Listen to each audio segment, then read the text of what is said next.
line. Good. So, This isn't church. Yeah.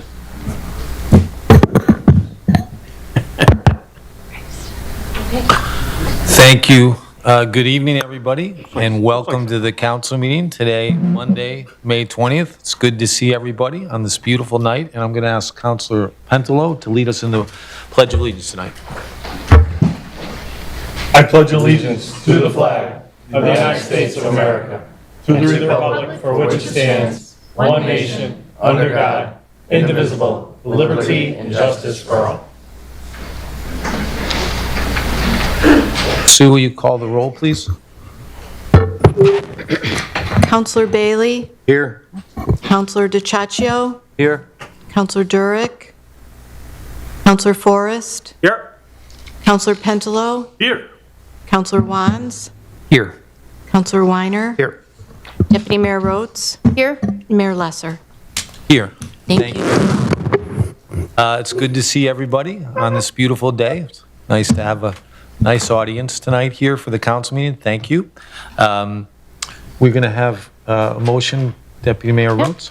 I'd like to make a motion to add item M1, approval of lot merger, to the agenda. Second. Been moved and seconded. Mr. Town Manager, just a brief explanation of why we're adding an agenda. Yes, just real quickly, we can discuss it when it comes up later on the agenda, but this is being added at the request of our owner's project manager for the elementary schools project. This is for the Keisha Farm lots that the school will be built upon. Right now, there's one main lot, and then there's two smaller lots that are directly adjacent.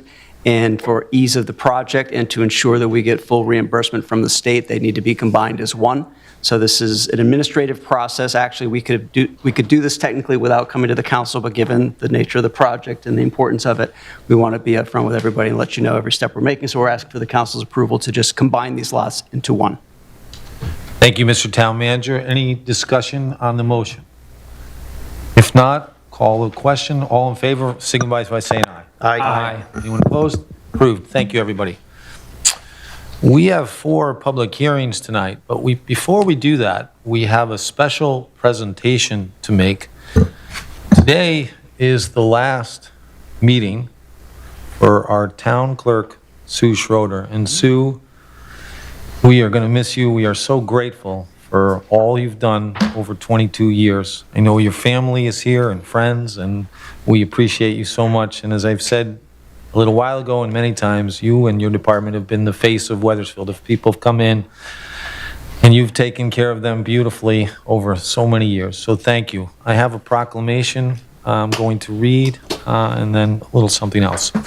In celebration of Sue Schroeder's retirement, whereas Sue Schroeder is retiring from her position as town clerk of the town of Wethersfield after more than 21 years of dedicated service in this office, and whereas under Sue's management, the department has been brought into the 21st century with technology updates, including systems used for recording land records, dog licensing, map production, on-demand remote access to land records, and other daily functions. And whereas Sue is known fondly to many of the regular customers that come into the office, she greets title searchers and attorneys, realtors, and other professionals by name when they come in, asks about their life and family news.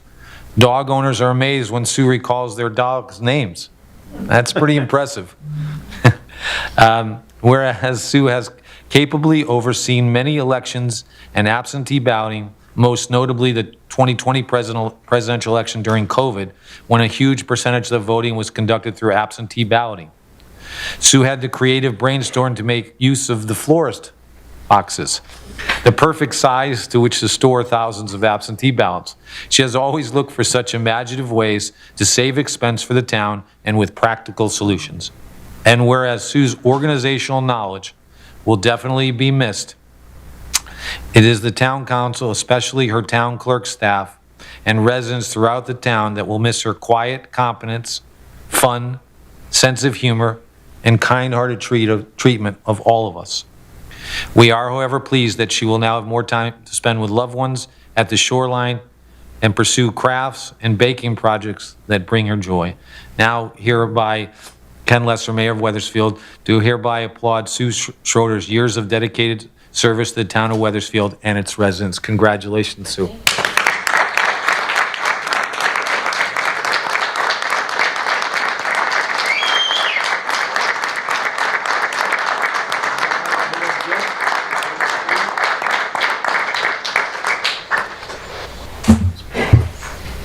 5 and it's a clock, although you won't need to tell time as much.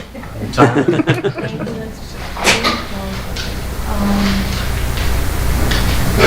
like to say something?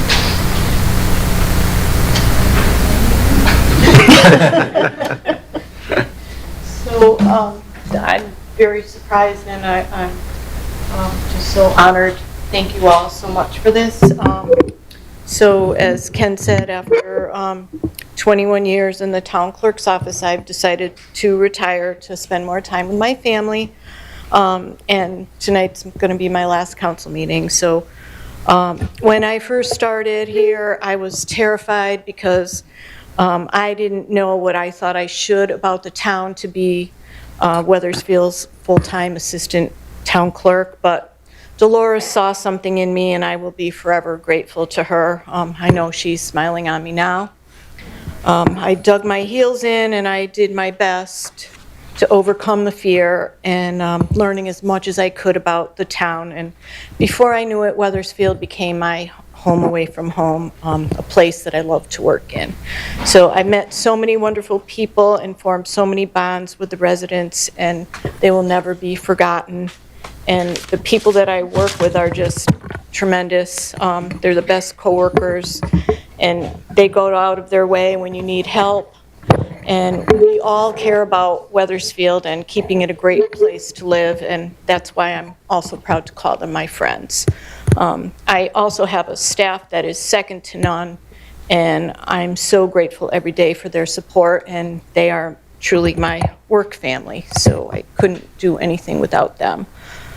It's been an honor and a privilege to serve as the council clerk for this council, as well as previous councils, and I have such respect for all of you, and I know the amount of time and dedication and hard work that you put in to make Wethersfield such a great place to work in. And also, I appreciate all that Fred and his staff have done. Our offices work together so well in order to get the agenda out and do all the things we need to do to keep everything running smoothly. So I've truly enjoyed the time that I've spent working here, and I will miss everyone in the time here. Thank you.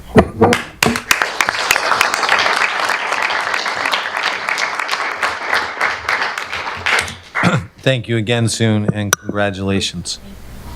We're going to move on in our agenda. We have 4 public hearings tonight, and just for the public's knowledge, we will take them one at a time. I will open up the hearing and ask if anybody wants in a few minutes to speak on that item, only on that item. Then Excuse me. I'm sorry. Yeah, did I We forget something? lost connection. Jim, can you just check?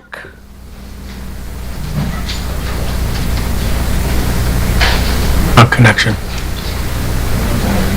It Is there? just said live manager lost connection, so I want to make sure that Okay, hold on, that's everybody. never happened. Yeah, sure. It's some excitement for your last meeting. First Why time. not? That's right. Sue said, stop the meeting. Just a In 22 years, you never said stop the 22 years in the meeting. making.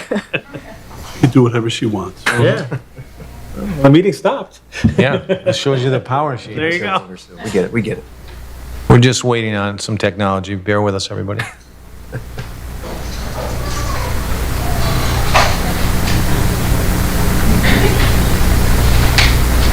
We're good. You take this up. We're good? Okay. So thank you, Sue. Sorry. As I was saying, we have 4 public hearings. We're going to take them one at a time. I will ask the town manager to give a quick update on each item, and then we will open it up. And only to speak on that item, and then we'll proceed to the next one until we complete the 4. These items will then be later on in the agenda for actual action on them. So public hearing C-1 is resolution to accept the Deep Climate Resilient Act. Mr. Town Manager. Thank you, Mayor. The town applied for this Deep Climate Resilient Fund Act grant in order to do a pretty major flood control project on the Silas Deane Highway. There's an area down towards the interchange to the south part of the town where it floods when we have some pretty major rainstorms. This is an extensive project. It includes a 14 by 10 box culvert replacement and installation. It's Currently, that's a 10 by 7.5. It's not enough to handle the flow, and it also includes several other improvements in the watershed. The matching funds on this grant is for matching funds. We're actually going to be going for additional funds from the federal government. In total, the project is around $3 million, a little over $3 million. And we believe we have a good shot at hazard mitigation grant program. We're actually awarded a federal grant previously for this project, but when the new administration came in, they froze all the grants and took them away, and we had to reapply. So we had to reapply for the deep matching funds as well. The town will have to contribute $185,000 for a match, and that money's already been identified and allocated. So this is just to approve the acceptance of the deep award for $553,000. Thank you, Mr. Town Manager. I'll entertain any quick comments or questions from councilors, realizing it will be on our agenda later, and then I'll open it up to the public hearing. Okay, does anybody from the public want to speak on this item, C-1? Seeing none, I will close the public hearing, and we'll move to C-2. This is Resolution 26004, and it's to appropriate $4 million for the purchase of a ladder truck and a rescue truck for the fire department, and authorize the issue of bonds in the amount not to exceed $4 million to finance the appropriation. As some of you may know, this is in anticipation of putting this on a referendum this November. Mr. Town Manager. For this item, Mayor, I would ask Chief Schroll to come up and just give an description of what it is that we're looking to purchase, and he can answer any council questions before opening up the public hearing. Chief? Thank you.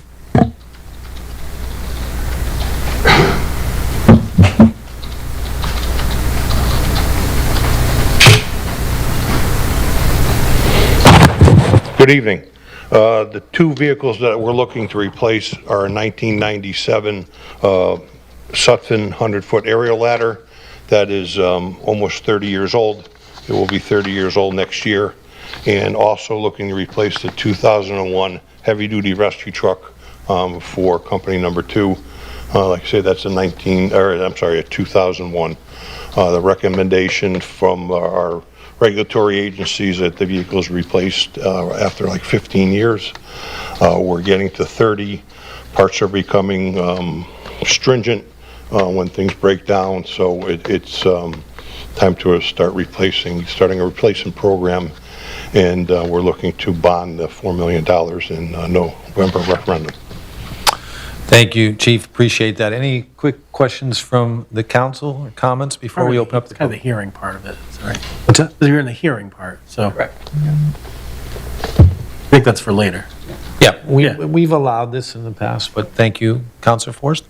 Okay, thank you, Chief. I'll now open it up to the public. Does anybody want to comment on this item? Yes, sir, and please state your name. Come on up to the podium and please state your name and address. And you have 5 minutes, and again, it's on this item alone, the referendum for fire trucks.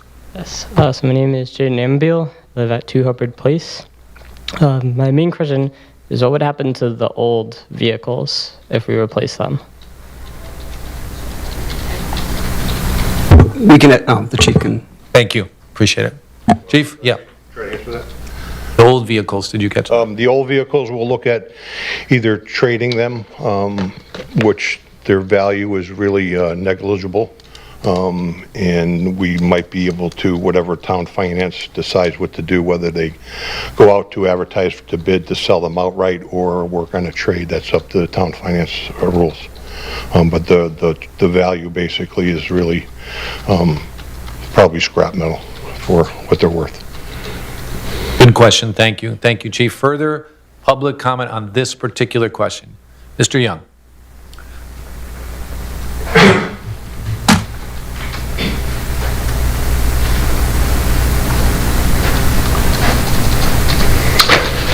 Good evening, Robert Young, 20 Copper Mill Road. $4 million, and we're asked to fund it and approve it. We just approved $239 million project for the schools, which is, from what I recall, in the year 2030, the citizens will, with the average median home, will receive approximately $611 added to their normal tax bill. and this will be added constant. Well, it'll decrease slowly, but we're going to be looking at people who have a lot of increases, including myself. This year I have 6.6% increase in my tax bill. As we move along and we pass this and this other school referendum monies, demands keep coming up. My tax bill is going to be increasing like $1,200 a year. And we can't afford, this is making us unaffordable, Mayor. And you and your team have really put us in a bind going forward. So I would say we should vote no on this. Thank you. Thank you, Mr. Young. Further comments about this particular item? Yes, Bob? Thank you. I think the Yukon women are going to have a great team this year, Bob, coming up. They are. Bob's the #1 Yukon women's fan in Wethersfield. No, hardly. But close, Bob. But close. I think you are. Bob Woodward, I do like 456 Middletown Avenue. I don't want to come across as opposed to new fire trucks. We need them. But I am concerned where the debt service is going. We've got a hefty amount out there for the schools. There will be another hefty amount out, plus the $4 million and who knows what else. Can you figure out some ways to balance this? In this wartime economy, you know as well as I do that groceries, home heating oil, gas, and electric bills are going up. So if we're going to do the fire trucks and add $4 million to the debt service, can somehow we balance it with some other things and maybe cut some other things back? That would be helpful. Thank you. Thank you, Bob. Further comment on this public hearing, item 2 on the fire trucks? Seeing none, I will close the public hearing and we'll move to item number 3, a resolution authorizing the use of a project labor agreement. Mr. Town Manager. Thank you, Mayor. This item is just for consideration of a project labor agreement for the construction of the new Highcrest school that was bonded previously this past year. This would be again, it's just for the first school initially, and essentially it would provide preference for labor union contractors over others.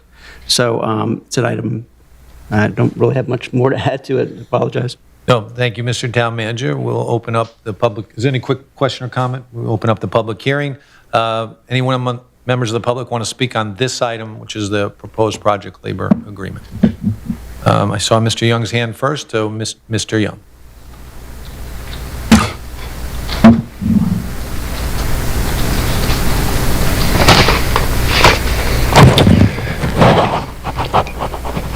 Robert Young, 20 Copper Mill Road.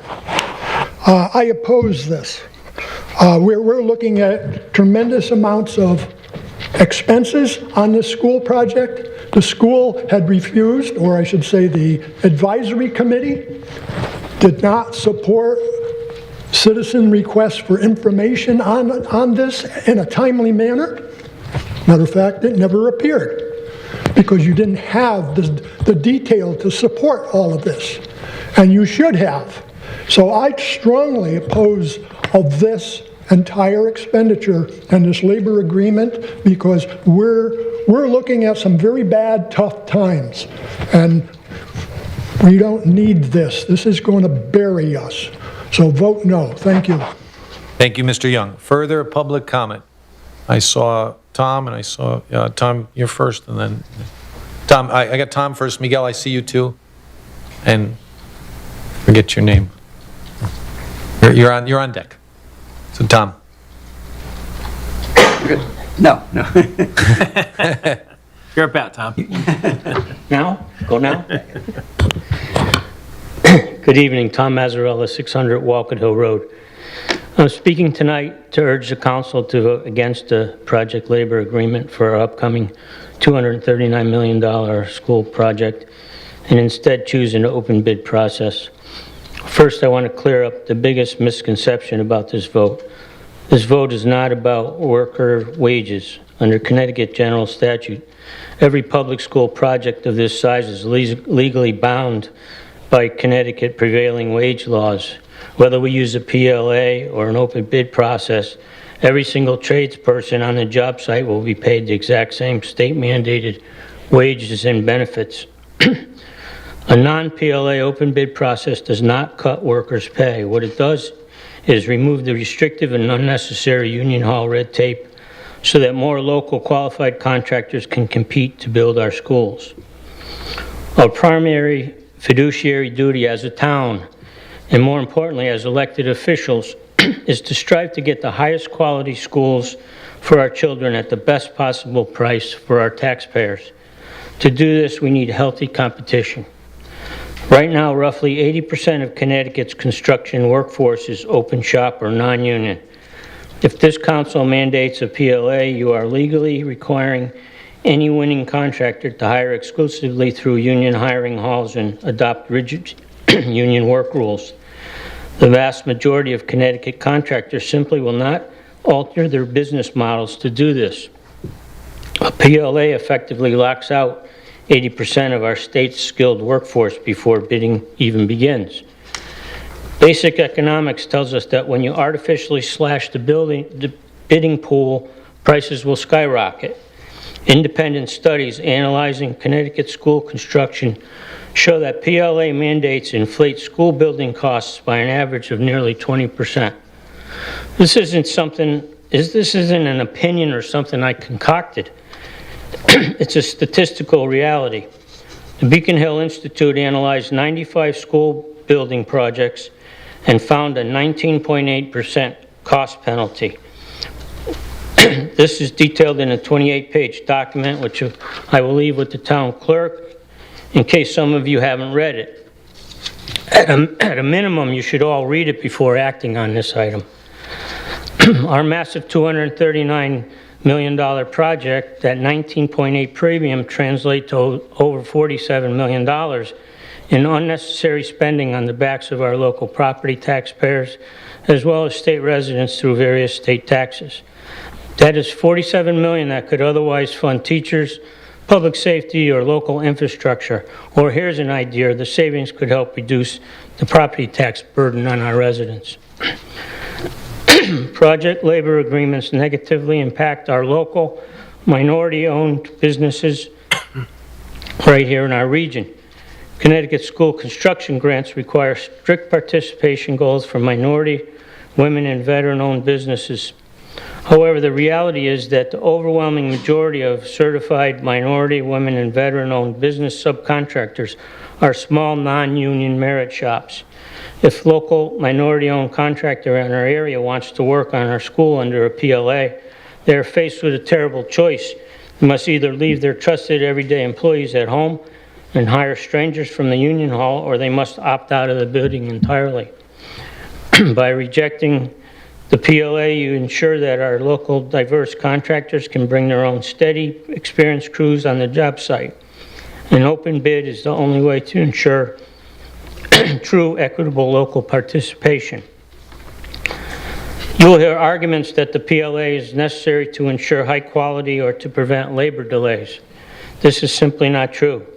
The state of Connecticut already protects us through the Department of Administrative Services, which rigorously pre-qualifies every general contractor allowed to bid on public schools. They review safety records, bonding capacity, financial health, and past history on projects. The state has already filtered out the bad actors. We do not need a PLA to guarantee quality. The state pre-qualification process already does that for us.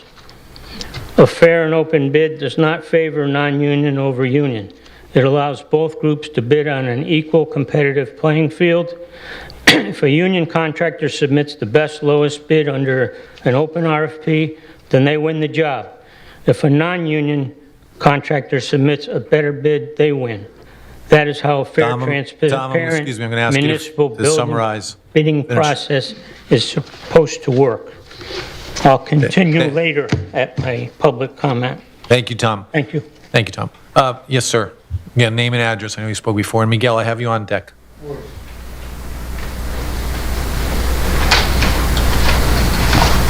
And speak into the, yeah. Yes, my name is Jaden Nimville at 2 Hubbard Place. So I definitely understand the need for a new or better school, as I am a teacher in Manchester. My question, though, is what prompted the need for a new school to be built or renovated? Thank you. Appreciate that. Miguel, you're up next.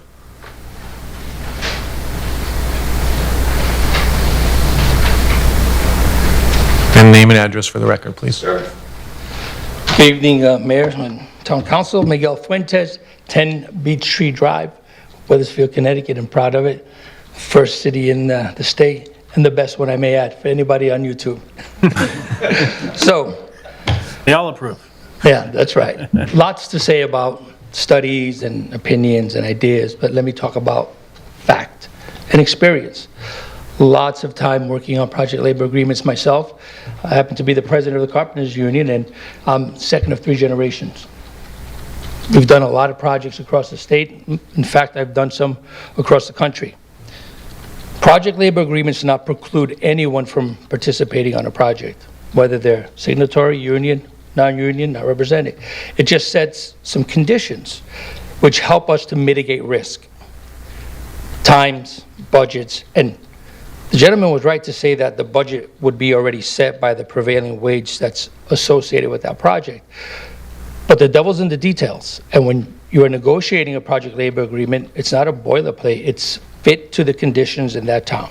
For instance, we could and should set aside some equity for some of the young men and women who are coming out of our high school system, where I frequently go to do some of the interviews to see kids transitioning from school to the workplace, and a lot of those young men and women are not going to go to college. They want to find their way in the trade. This gives you a mechanism to be able to not only give them a pre-apprenticeship program while they're still in school and prepare them for those jobs, but also give us a cost savings because they're about 50% or 40% of a journeyman scale, which is already the prevailing wage. So you're mitigating risk by putting someone who's already trained and aware of what they're doing and giving opportunities to folks in our communities. Anytime that a PLA has ever gone over budget, it's not because of the wages, because the wages are what the wages are. And you'll hear some of that. In some cases, and more recent cases, it was a function of material, particularly during the COVID era. You'll hear some of that, but that's a blip, that's an anomaly, that's not the norm, because those prices are set. So if we're really thinking about something that we're already going to do, let's be thoughtful about it.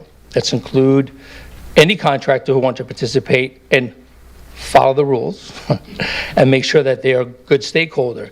And I'm going to say one thing about DAS, Department of Administrative Services.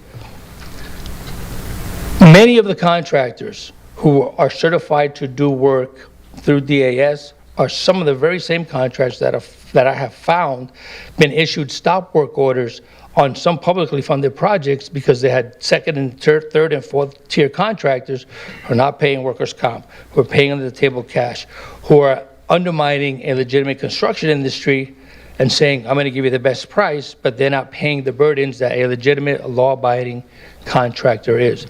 Project labor agreement helps you to prevent that sort of thing. So as a taxpayer, as a parent with 2 kids in the Wethersfield school system, Silas Deane Middle School and Webb, I'm looking forward to you considering a project labor agreement. I think it's a thoughtful, the right way to go forward, and I can fully support it. I will do everything in my power to make sure it's quality, it's on time, it's within budget, and other families can build their legacies by having access to our apprenticeship programs in the trade and be a part of building their community. Thank you. Thank you, Miguel. Further public comment on this item? Sir, in the back, just name and address for the record, please. Hello, my name is Chris Frixel. I'm the president of the Connecticut chapter of the Associated Builders and Contractors. We are a statewide trade association representing merit shop contractors in the construction industry. I'm here to tell you that project labor agreements are really just a marketing tool. What they do is they discriminate against open shop contractors. So in Connecticut, just to correct one of the previous speakers, 85% of the industry is merit shop. If you utilize a project labor agreement, those workers and those contractors will not bid on the job. I know state law specifically says they're allowed to, but likewise, I'm allowed to play in the NBA if I want to. Doesn't mean I'm going to. Open shop contractors won't bid because of the requirements contained therein. And in fact, PLAs are prohibited in 25 states. Make no mistake, this is a no-bid contract. What happens when you depress competition is you increase costs. So it's not just about labor, it's about competition. Instead of getting 7 or 8 bidders on a trade package, you may get 2, you may get 3, you may get none. Because we have a severe workforce shortage, not only here in Connecticut, but nationally. And if you're going to eliminate 85% of the workforce for a PLA, you're going to reduce the ability of contractors to work on that job. Some say that a project labor agreement guarantees a project will be built on time and on budget. In fact, that's false. There's no way to guarantee that will happen. In fact, PLAs are often the cause for cost overruns if it's not considered when budgeting and you're not ready for that depressed competition. The increase in the budget is going to have to show up somewhere. And that could mean reducing the scope of the school, using cheaper materials. I know your neighbors, Rocky Hill, decided to build a school without a PLA. That project was under budget, and they were actually able to enhance security enhancements on the school. Not to mention, this is not a debate from my end about union versus non-union. One of the previous speakers was absolutely right. This, really what we're urging you is to build it with 100% of the available responsible contractors.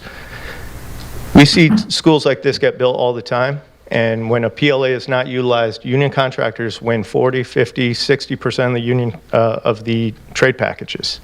So you want 100% of the responsible bidders able to compete for this job. Workforce development is very important to our members. We founded an apprenticeship school, state registered apprenticeship school. Merit shop contractors have access to high quality apprenticeship training. They utilize that. There's no guarantee that a PLA will provide an incident-free project. Safety is very important to all contractors, merit shop and union alike.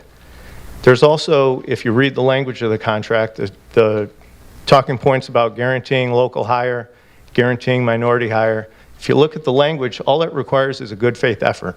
If they don't meet those requirements, there's no consequences. In fact, vast majority of minority business enterprises in this state operate as merit shop contractors. Previous speaker was right. There's studies, not just one, but multiple, that show that PLAs increase costs as much as 20%. On a project like this one, the cost increase could be $40+ million. You can buy a lot of fire trucks with that. Just saying. A couple of examples. Norwich, for example, utilized a PLA. They approved it March 6, 2024. And June 27, 2024, they had to go back and get $50 million more for the project. So when we talk about competition, when we talk about PLAs, you can look at, you don't have to take it from me, but the Associated General Contractors did a survey. 88% of their members responded that PLAs would increase costs. 0% said it would reduce cost. 82% said it would be harder to subcontract with small disadvantaged businesses. 78% said it would be harder to find workers and subcontractors. 73% said it would lengthen the time to complete the project. The only way to build this project at the best value to taxpayers, I know you all are facing tax increases. The only way to do that is to build this project Chris. with fair and open competition. Thank you, Chris. Further public? Thank you. Mike? Yep.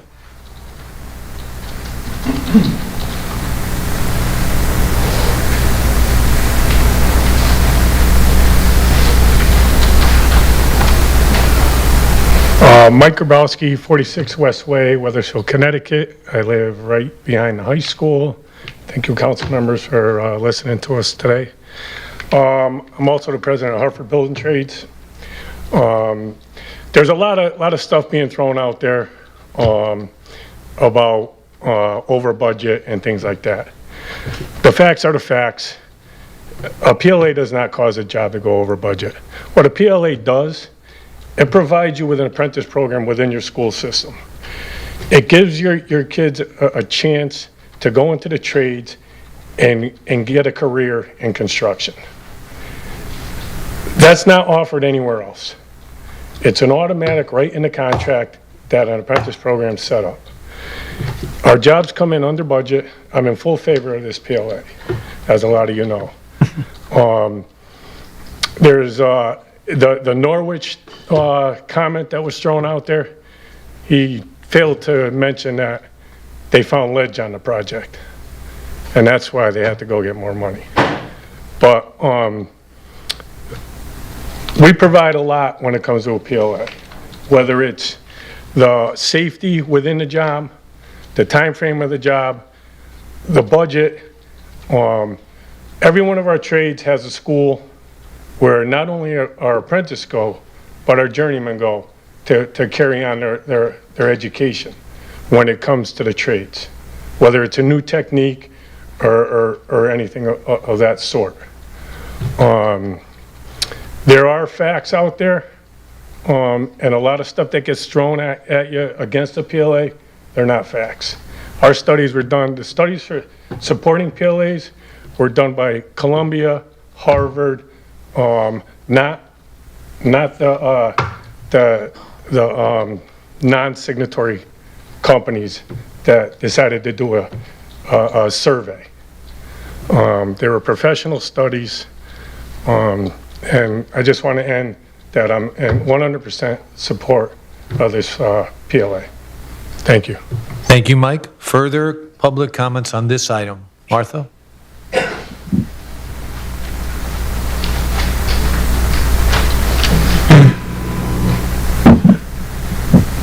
Martha Keneally, 12 Fairmont Street. I am proud to support the project labor agreement. Multiple reasons. I think first and foremost, what's most important to all of us is to have a quality job that's done on time and on budget. We have 5 schools to do, and staying on schedule is going to be one of the most important things that we can do. Having union labor on the job who are going to be master crafts people, who are going to do the best possible work, and not just, and on the building itself, the structure of the building, but important things like that we don't ever want to have to go in and touch again, like or at least for 50 years, like the plumbing and the electricity, the electrical. These are the things that we're going to see the highest quality of delivery on. And it will be done in a way that keeps us on schedule because we have the most experienced folks doing this, which again is going to be one of the most important things we can do in terms of keeping our projects. So we know how this goes. Highcrest has to be done, so Webb can start, so then we can do Charles Wright. It's just one after another, and that's going to stop kids from being out of buildings for longer than they have to, which is vitally important to so many folks who support our schools and within our community. I think it's also important, I don't think we've said enough about the number of jobs that will go to Wethersfield folks that will be taking our own taxpayer dollars and state tax funds and will be reinvesting them into folks who live in Wethersfield who will be on the job through our hiring requirements. And then the ability to train our students and to have apprenticeship jobs, so that I love the idea that right now there's a kid in the high school who potentially one day will help to build Emerson Williams or will build Webb School, because we're going to give them the training that they need to have a great paying job so they can stay here in Wethersfield and build the school that their children and their grandchildren are going to go to. That's just so important. And then I do think it's important that we support working folks, and that we support labor, and that this is a sign that we are supporting labor. And I think it's in keeping with the feeling that within our community, this is a community that has a lot of union members in it, from all walks of, whether it's in the building trades, whether it is government service workers, nurses, firefighters, police. This is, I think, going to be important to folks to know that we have invested our dollars in this way, and we will be on schedule and we will be on budget. So I strongly support it. I'm going to break the rules and just say, Sue, thank you so much for everything. Honestly, I mean, I can't say it enough, how wonderful it has been to work with you. Election of 2020, really. And then, I mean, all the boards and commissions. So thank you. Get your toes in the sand. Enjoy. Thank you. Thank you, Martha. Further public comment on this item? Seeing none, I'm going to close the public hearing on this and move on to our fourth and final public hearing item. That is R 26-005, a resolution, 26006, tax incentive program application for Dutch Point Credit Union. Mr. Town Manager. Thank you, Mayor. I'm going to ask the representatives from Dutch Point to come up in a moment. We have Sherilyn Tanner, the President and CEO of Dutch Point, as well as Michael Kleinschmidt, the Chief Financial Officer. This application came before the Tax Incentive Committee, which consisted of myself, the Economic Development Manager, the Tax Assessor, the Finance Director, and a member of EDIC, which was Tony Martino. They presented their application in which they plan to invest just under $5 million into their existing facility at 195 Silas, Deane.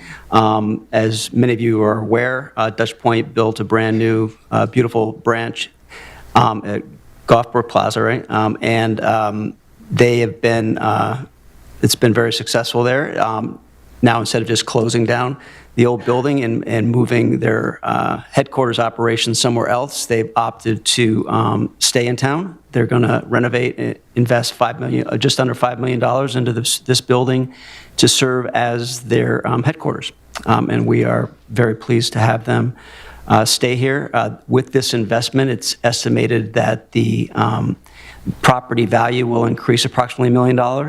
And under our ordinance for tax incentive programs, that makes them eligible for 3 years of a tax incentive of 40% off the increase in the value. In addition, they're requesting a 50% decrease in the building permits. And both of these have been unanimously recommended by the committee. And I'll ask Dutch Point if they want to come up and give a quick overview of their project, and then we can open up the public hearing. Thank you, Mr. Town Manager.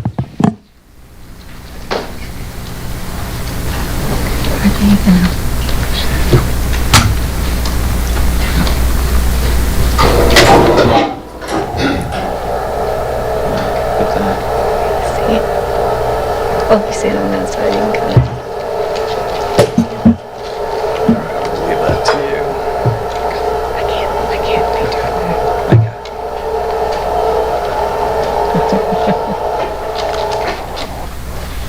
that. Are we ready? Firing it up. I'll introduce myself. Again, thank you for having us here tonight. It's a pleasure to be here. And I'm Sherilyn Tanner, the President and CEO of Dutch Point Credit Union. I'm Mike Kleinschmidt. I'm Chief Financial Officer of Dutch Point Credit Union. Okay, we can go to the page. Coming up. Are we there? Yeah. Okay. I just wanted to give some background about Dutch Point Credit Union. So we were started by a group of Hartford Electric Light Company employees in 1960. And they had one purpose in mind, which was to pool their money together to make loans for each other. Since that time, we've grown substantially, and we were a Sect group for just electrical employees until 2004, where we opened up to the community. So now, going forward, we have about 24,000 members. Members own the credit union. We're a not-for-profit, so all of our profits go back to our members in the form of lower loan rates and higher rates on savings products. Our board is volunteer. They don't get paid like large financial institutions to be on a board. They volunteer their time for free. We have 4 counties in Connecticut, and those are Hartford, Middlesex, New London, and New Haven counties. And we're guided by our philosophy of people helping people.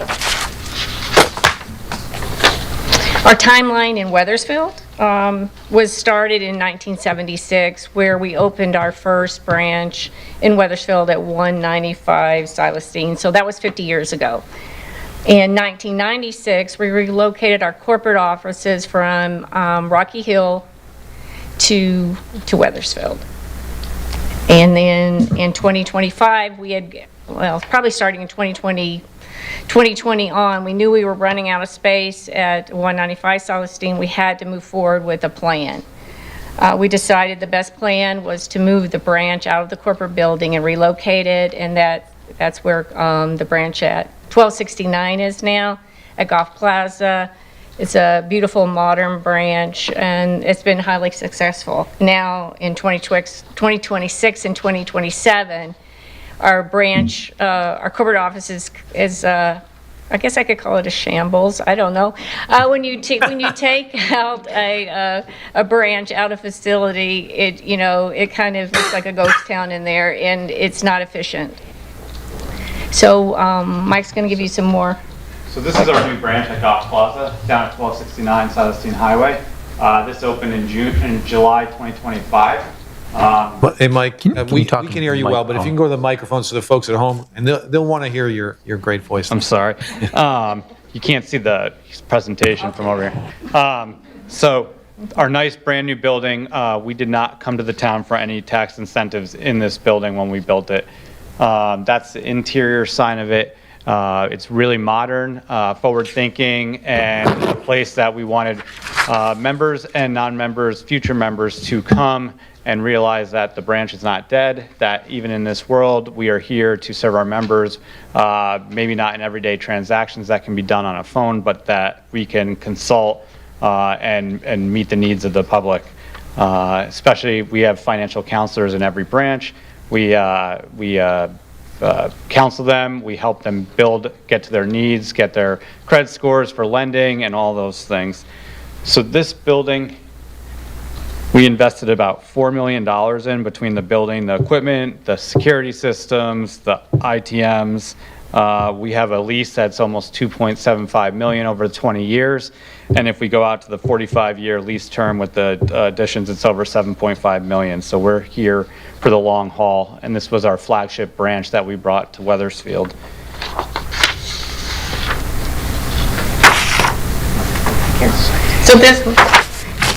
So here's a few pictures of our current state. $700,000 of our project is replacing the HVAC alone. It doesn't work efficiently and is broken a lot, so that's part of it. The outside of the facility is going to change. I think it's going to be a huge upgrade to the south side of Wethersfield there. There's a picture of the old branch, how it is now. We've moved cubicles in the area. I think, the mayor came down and did a tour. He knows what it looks like. And then on the outside, we still have a drive-up window that needs to go. So our new building is going to help us grow, with growth. With that, the building is 13,000 square feet. Like I said, it's not an efficient use of space currently. We're going to have more rooms for training and collaboration, 2 additional conference rooms. We're going to have an outdoor patio site where employees can go outside and have lunch in kind of like a more secure area. One thing about being this side of Wethersfield, we do see homeless people sometimes, behind our dumpsters, like behind my office window, and sleeping on the sidewalk by the front buyer's door. Those are some of the things that we've had going on over time. we really hope that more money can go towards upgrading other buildings, along the Silas Deane. All right, so our goal is to bring our design from Goff Plaza down to 195 Silas Deane. So right now, if you didn't know us, you would just maybe think that was a doctor's office or something. A lot of brick, a lot of roof. This is aimed to change that, to bring those elements, the tower from Goff Plaza down there, a lot better streetscape from the front of our building. We're changing our entrance to bring into that brand as well. It's going to be a nice new entrance for all of our guests. It's going to be security with the receptionist there. The other side, on the Dunkin' Donuts side, that used to be our main branch entrance, we're going to have another feature with our logo and bringing that in from Goff Plaza to really make that side pop. And has a lot of street view from there. And then there's the inside for our employees. We're really changing it to an open concept. It's going to be modern and bring in those wood tones as well. Every desk will have a stand-up desk for people to stand and be able to be flexible. In this day and age, sitting at your computer all day is not always the most fun thing or the healthiest. So we're really working on that. Upgraded lighting, upgraded windows to bring light in from both sides of the building. It's going to be like a tunnel similar to how Goff is. We're going to have updated conference space to have meetings that we desperately need right now. We do not have enough conference room space. We're going to have modern looks and touch point areas so that people can meet and gather in more comfort. And lastly, our welcoming entrance that brings in all of those features inside and a nice waiting room and to be received by a receptionist. So that's what our building will look like once we go through with this.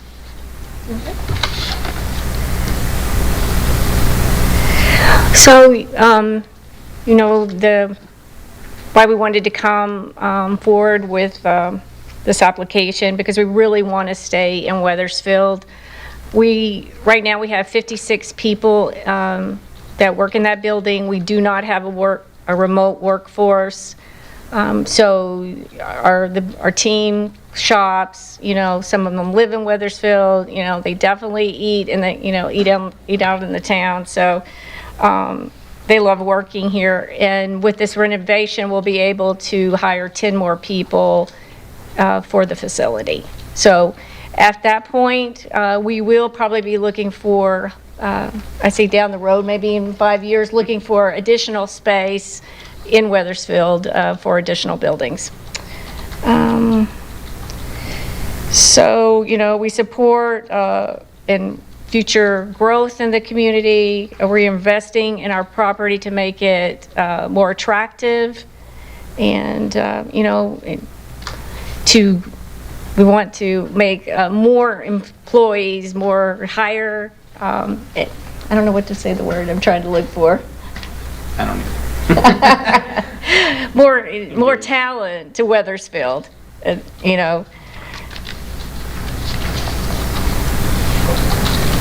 So this is the construction cost is going to be about $4 million. The design architecture fees are about $532,000, and the furniture is about $249,000. We've been using furniture some of the same furniture since the 1990s. I mean, we've been very conservative with the money that we have, and we don't take our members' money to invest it in a project lightly. The project's going to take roughly 10 months to complete, because we'll be working in the facility at the same time. They're splitting it up one half at a time. Thank you, Charlene. Thank you, Mike. We appreciate the presentation. Well done. I'm going to open the public hearing now. Anybody who wishes to speak from the public on this item, and then we'll go into regular public item comment, and then this, as well as the other public hearing items, will be on our agenda for vote later on this evening. So anybody to comment from the public on this particular item? Yes, I see someone in the back, yes. Name and address for the record, please. Good evening, Tom Linden, 39 Parkview Drive. I wasn't planning on talking about this. I kind of knew it was there and didn't know what it was. For those of you that don't know, 39 Parkview Drive is between Wolcott and Folleybrook over by the Labor Department. This is my neighborhood. We can't lose them. You have to give them this. If they move out of there, that building's going to become another Weight Watchers. It's going to be empty. We got the shopping plaza across the street that's got all that empty space that's been empty. Our end of town needs them to stay. Thank you. Thank you. Thank you. Thank you, Tom. Thank you, Tom. Further public comment on this item? Miguel, and then I have Mr. Young. Miguel, I saw your hand up. Mr. Young, I saw your hand up. Miguel?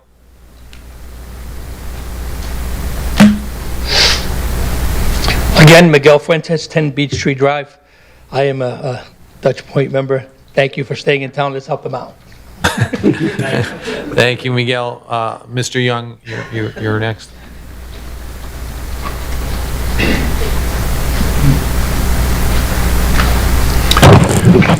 Good evening, Robert Young, 20 Copper Mill Road. I oppose of these tax abatements for companies. If a company wants to increase increase their buildings or their business, it's because of profit. And there's a lot of profit, especially when you take a bank. To come and ask for benefits from the public who are struggling is so wrong. And we've seen this with that development over on Jordan Lane. We just saw that recently on this 100 Executive Square, where 1%ers were asking for big benefits, and they got them. And who pays for it in the end? Somebody. Is there a mitigation type plan for this money that we're now going to be missing in our budget going forward? And that same goes with the 100 Executive Square. Do we have a plan to back up the money that is not going to be coming in? Or is it just tax the taxpayer? Who cares? Is that how you operate? Of course it's how you operate, and we know that's what you're going to do, because that's how you operate and do this on a regular basis. You don't care about the public. You like having new friends. That's about all I can say. And new friends gives you benefits that we don't get. Thank you, but I'd vote no for it. Thank you, Mr. Young. Further public comment on this item, and then we're going to go into regular public comment. I'm going to...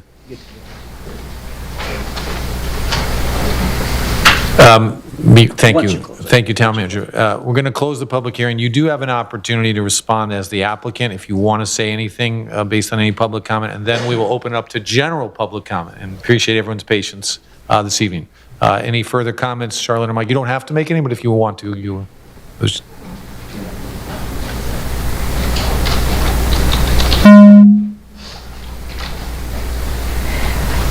I can understand your point of view about the tax abatement, but I think other towns offer these type of incentive programs like Rocky Hill to get a bigger tax base, and I think over time that you'll see that we'll bring more taxes in than what's happening here today. In the long run, you know, we're a not-for-profit credit union.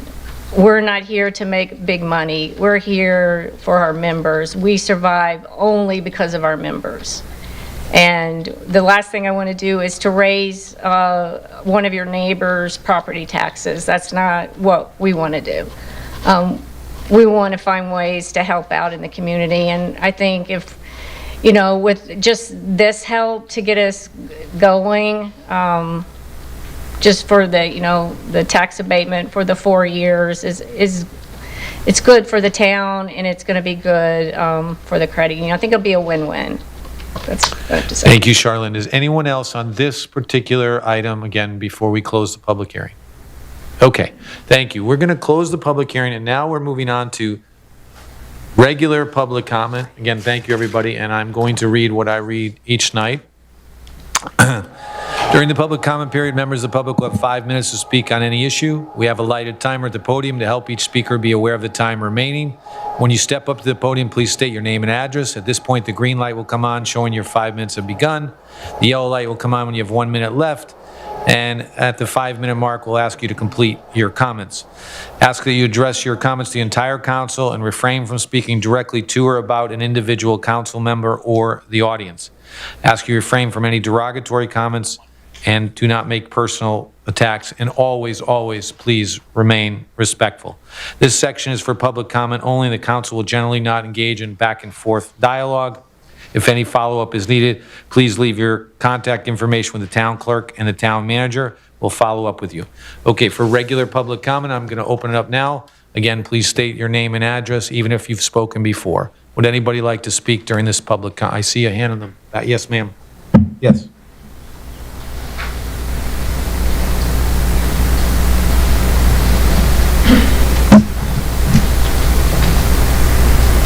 Hi, I'm Rachel Baird, 24 Lewis Street, Wethersfield.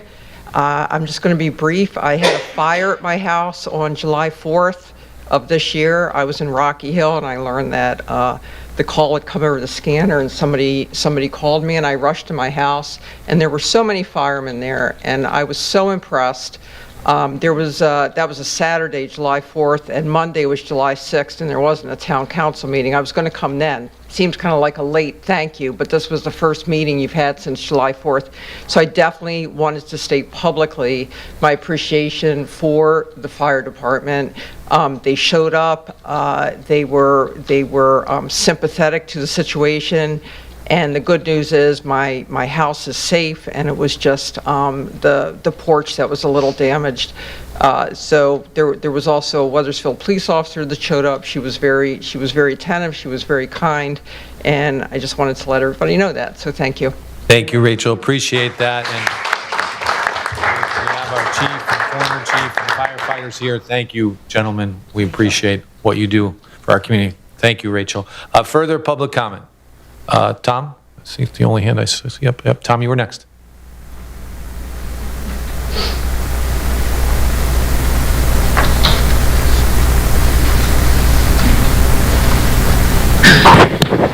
Tom Mazzarella, 600 Walcott Hill Road.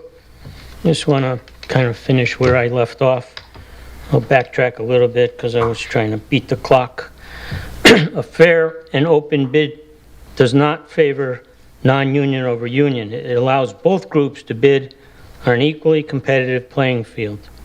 If a union contractor submits the best, lowest bid under an RFP, then they win the job. If a non-union contractor submits a better bid, they win.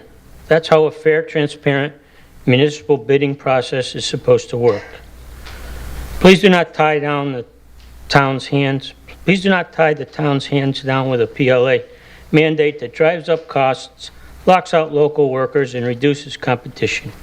Vote for an open bid, protect our taxpayers, and let's build the best schools possible. Voting on a PLA agenda item should be based on what is the best decision for the town. It should not be based on your current or previous association with a labor union. It should not be based on relationships you have with friends or family that may or may not support unions. It's my opinion that it should be based on a fair and open bid process where the best bidder wins. I want to add, based on some of the comments at the hearing, I think that if a union outfit wants to bid on a project and there is no PLA, I think they're certainly entitled to have some sort of training program for apprentices. You know, you can, as long as you meet the bid requirements, there's no rule that says you can't offer more than what's requested. So I think that's one option to get around this PLA. I do support youth training for programs. It should not be a partisan issue. Although many town issues in recent times have evolved into that. It is no secret that the Wethersfield DTC has aligned itself with the labor unions. This picture is worth 1,000 words. And last year, there was a social media post on the DTC website or Facebook page that had a picture with a large group of people, and the caption reads, "A huge thanks to our friends from the Connecticut Building Trades for joining us door knocking today." The literal translation of quid pro quo is something for something, or this for that, or in this case, we'll support you if you support us. I really hope this isn't the case. I guess we'll see how the vote goes. And I want to pass along that project report that I hope you all will read before you take action on this. And I've also included your Facebook post for council members to view. Thank you. Thank you, Tom. Further public comment? Anyone else from the public wishing to speak on any item? Mr. Young, was your hand up? Mr. Young?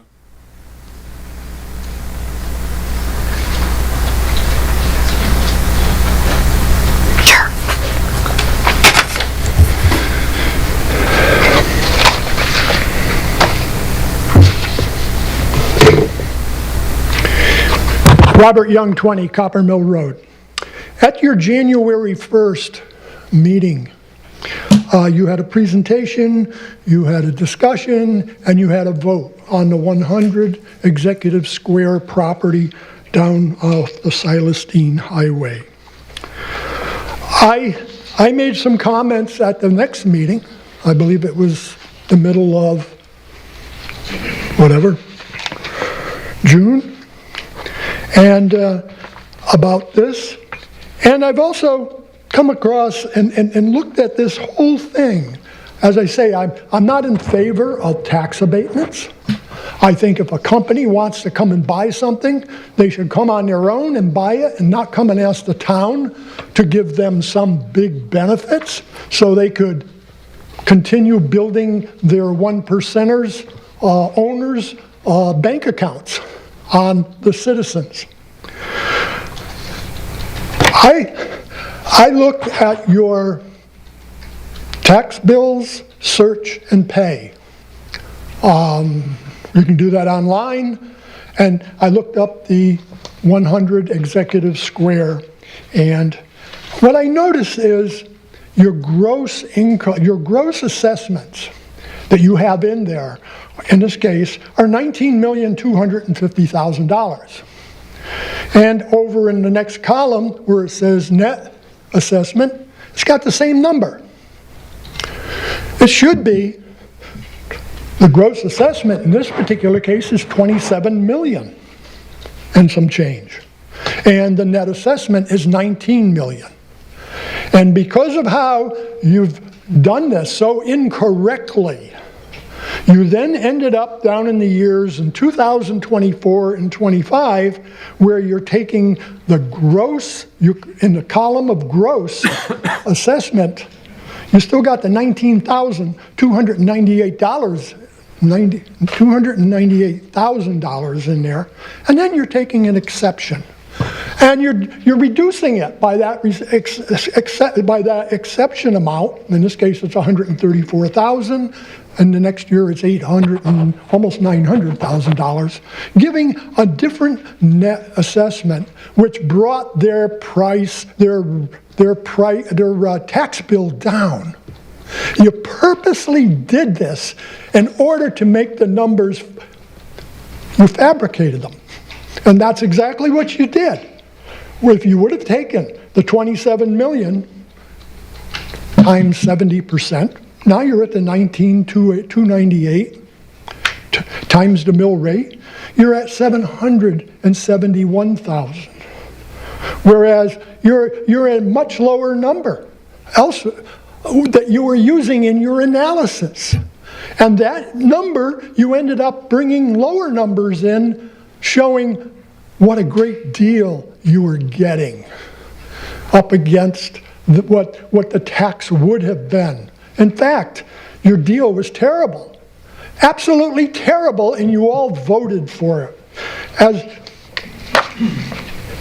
As I go through all of this information, you go into the year 2026, you're not even going to charge them a tax because you now took 100 Executive Square off the tax rolls. You took it off and put it into a pilot fee program where you negotiated the numbers that they're going to pay for the next 20 years. And what did you do? You came in with a low number. You came in with an impact fee, $600,000, and you added that to the pilot fee. It doesn't belong there. Impact fee is when we're going to incur a lot of costs while they're renovating that building. They're going to tear the road up, the private road, and we're going to have to fix it. And that's what the impact fee is. It's to take care of those types of items that they destroy while they're doing their renovations. And then you let them skip 2026 tax bill. The 2027 tax bill, you're only going to charge them $575,000, where currently they're up in the $700,000 range. And it just goes on, and all you're going to do is increase. The first 4 years, you're going to increase them by 4.5%, and after that, it's 1.4% increase. Who has an increase of 1.4%? Thank you, Mr. Young. You had it last year. Thank you, Mr. Young. Further public comment? Mr. Woodward. Bob? Thank you.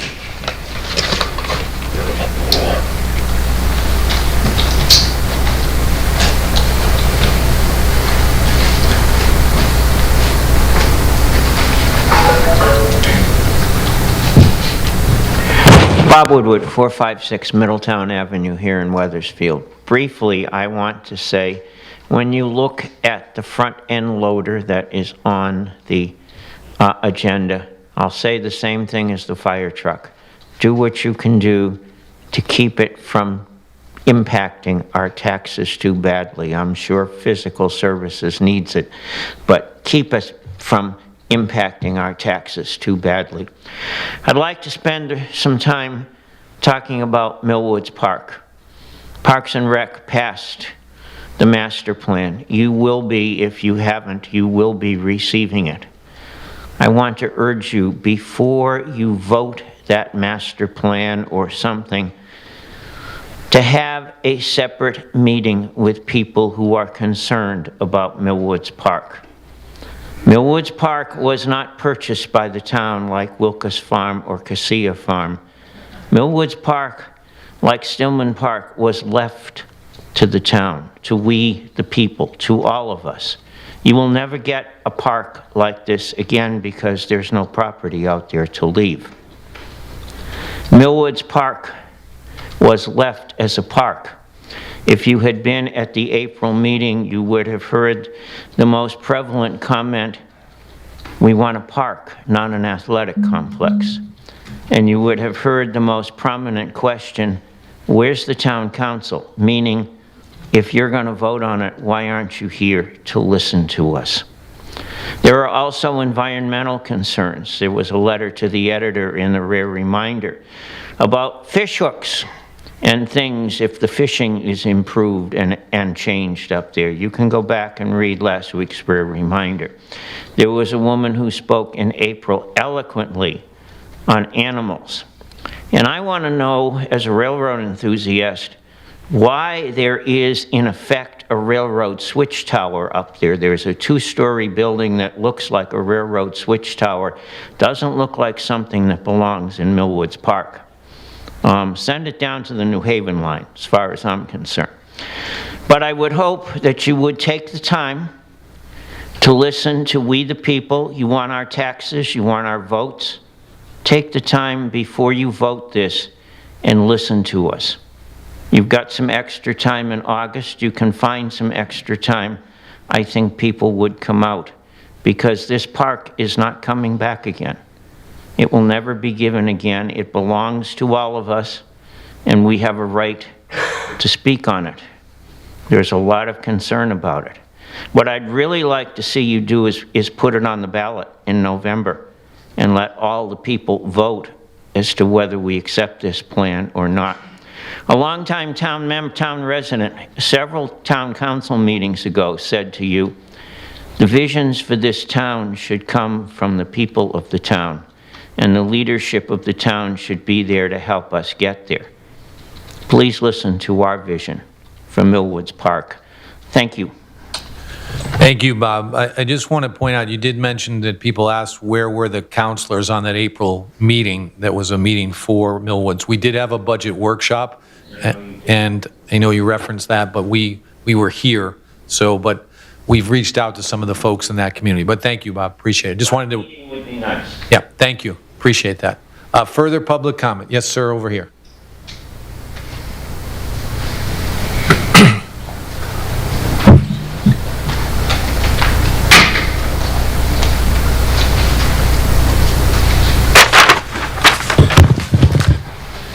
Evening. I'm Peter Gardo, 60 Griswold Road. The park plan's a loser.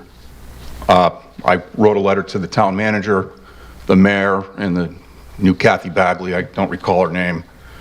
I spoke at the park board meeting last month, and because of those your high-cost pickleball courts are so high, it's because a sound study was done. I asked them back in April, and the plan wasn't changed at all. Was the sound study applied to what they're planning on doing? And hearing from that gentleman, they passed it. Didn't go back again. This is nonsense. So I think, you know, after the referendum a year and a half ago, you should have replaced all those park board people, because they just keep on making bad decisions, unless it's the town council and town manager that are pushing this stuff. I don't know what's going on here. 25 years ago, we had the 2002 plan. That plan was sensical. This is nonsensical. So what kind of value do I get with an 8.5% tax increase last year and an 8.74% on top of that? A town government that's opaque, does not listen, and are now comparable to the people in Hartford and Washington. About this time last year, a notice from Planning and Zoning about pickleball courts was mailed. The public hearing was in September. I found out at that meeting, after heavy equipment was moved behind my property in the park, that there was a drainage project being done at the ball field. A drainage project. So, okay. Tore the place down. Looks like a prison yard now. But with that, the town built batting cages. Frickin' batting cages, 50 feet from my property line. I was concerned about pickleball courts 300 feet away. The windows in my house have not been open since April 1st. Ting, ting, ting, ting, ting. A hammer and an anvil. What's wrong with you people? What's wrong with the park board doing this? You spent $500,000 on that. I didn't know about it. All of a sudden, equipment showed up. I used to know what was going on in this community. I don't anymore. You're opaque, and I don't understand what's going on here. I did talk to the town planner, Mr. Elder, and he had a hard time getting back to me. Called me back on the night of Thanksgiving, and we talked about this, and someone made a decision that the reason this did not go to P&Z because it was an insignificant activity. Who made that decision? And I asked Mr. Elder that at the December meeting of the park board, of the Planning and Zoning Commission, at a public meeting. with public comment at the end. Why was that decision made? It's July. So, first time in 32 years, I haven't had a garden. I'm locked in my house with the windows closed. Thanks a lot. You've really done a hell of a job of ruining my...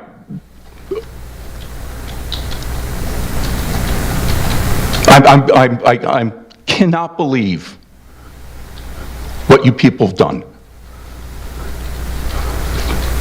Take that sound study, apply it to this lousy plan, but also take your sound study and what you did with no knowledge to the neighbors. Because you don't care about the neighbors. Never have. At that first meeting 3 years ago, or whatever it was, 2 years ago at the community center. Thank you, Peter. I'm going to ask you to wrap up your comments, please. I will. Mrs. Bagley said, we had all the stakeholders. Yeah, they went through all the stakeholders, except for the neighbors. It's a crime scene. Thank you, Peter. Thank you. Further public comment? Seeing, Tom, did I see your hand? Tom? Yep. I don't know if I want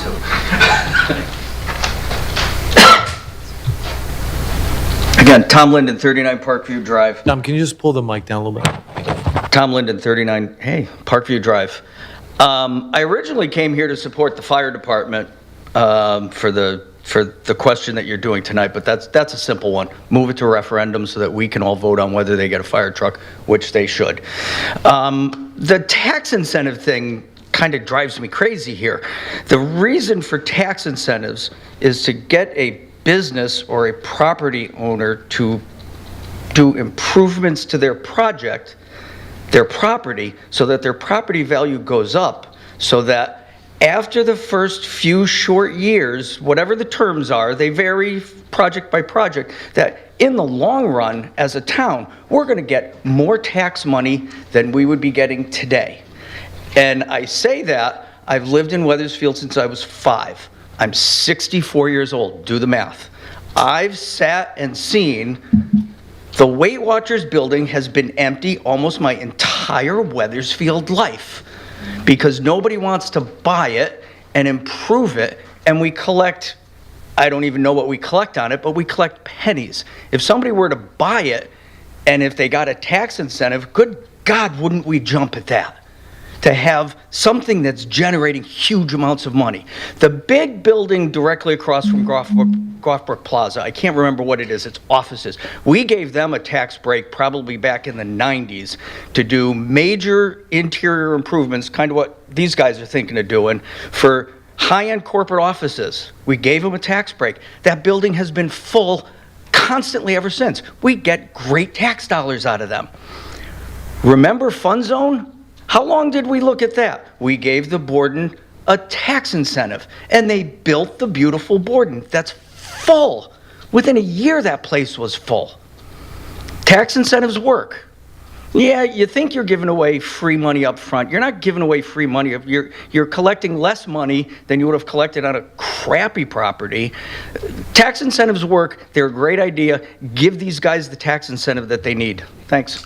Thank you, Tom. Oh, and as I always say, I always just want to end because these are fun meetings. I always thank all of you for volunteering to do what you do, to run our town and make our town the great place that it is. Thank you for doing your work. Thank you, Tom. I appreciate that. We appreciate that.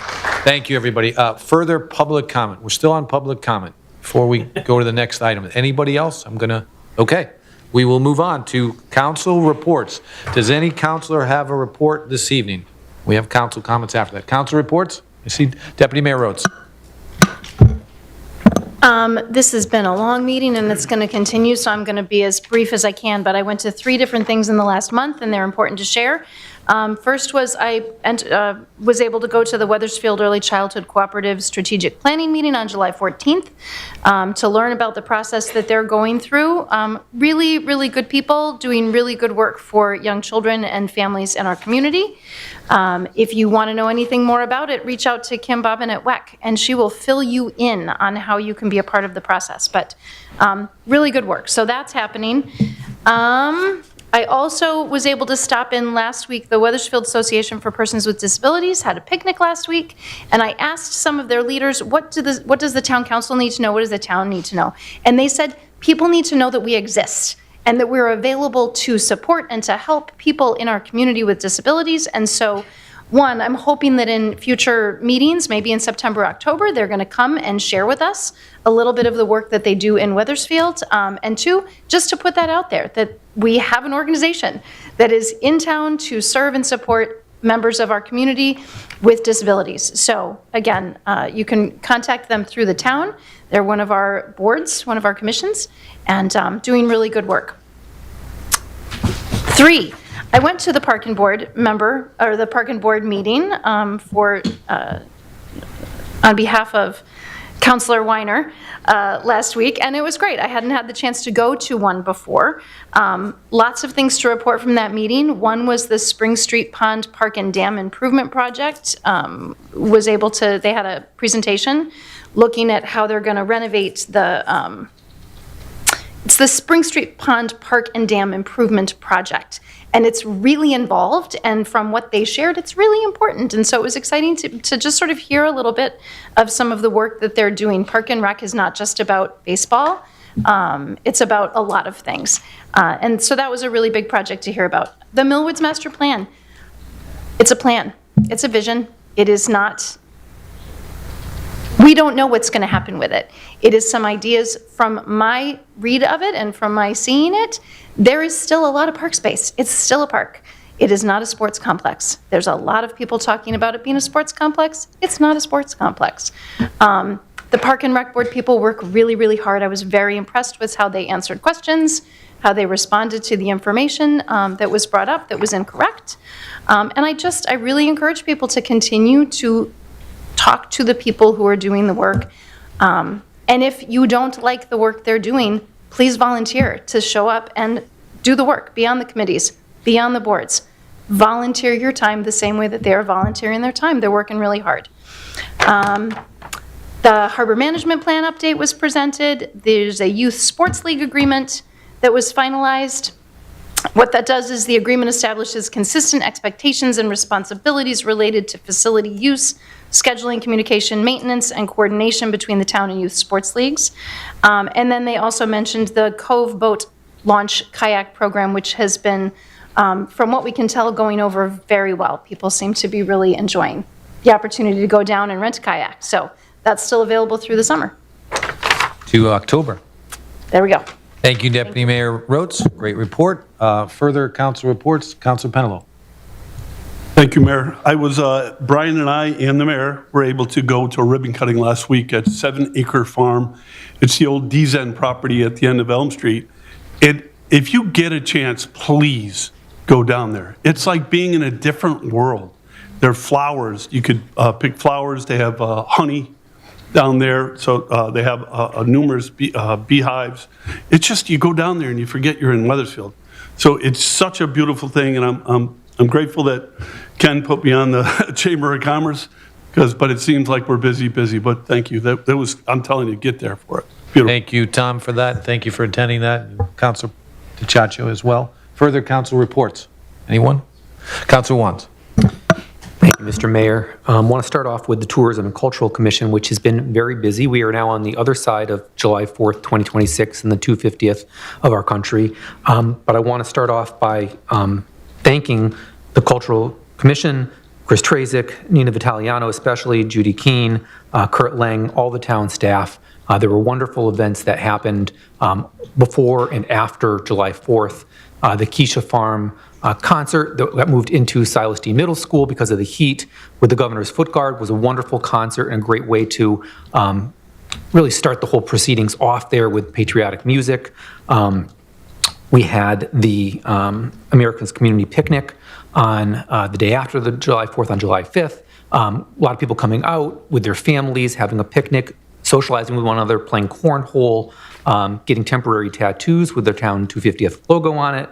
And then a really great showing on July 8th with people coming from the Historical Society, with history tours that were led by the Historical Society staff, walking down to the Cove, and we ended up having a really huge showing there with, I think it was 175 people that came out to read the Declaration of Independence aloud again, rededicate what we stand for as a country. The mayor actually went to the state capitol on July 4th as our delegation to sign the rededication ceremony for the state commission. Just a wonderful series of activities. I also want to say we're not done. Our town activities will go through the rest of the year. Go to our town website, look for the 250 programs. I'll highlight two that are coming up before the next council meeting. July 21st, the Wethersfield Historical Society at the Keeney is having a lecture at 7 p.m. about the French Alliance and the road to Yorktown. We're having a guest professor from University of Maryland, Dr. Richard Bell, will be talking about Wethersfield and Silas Deane's crucial role in helping to establish the important alliance between the U.S. and France. And then, again, not all these events are history-based. You can come to August 1st, the Cove Park from 11 to 1. 19th century vintage baseball will be happening there. And you can watch our Red Onions play vintage baseball in the park. Switch to library board briefly here. And I know we're going to have the very next thing, the library director here talking about the reconstruction project. But I encourage folks to go out to Old Wethersfield on July 25th. From 10 to 3 will be Old Wethersfield Book Walk. And at 12 noon, there will be an exciting announcement where we will be announcing our very first Wethersfield Poet Laureate. So encourage people to go out there. The library will have a tent that day. I know Brook will talk about the library project and the openings and closings that will be happening should we approve the items before us tonight. But the Wethersfield Library will be at Cornfest as well on September 12th.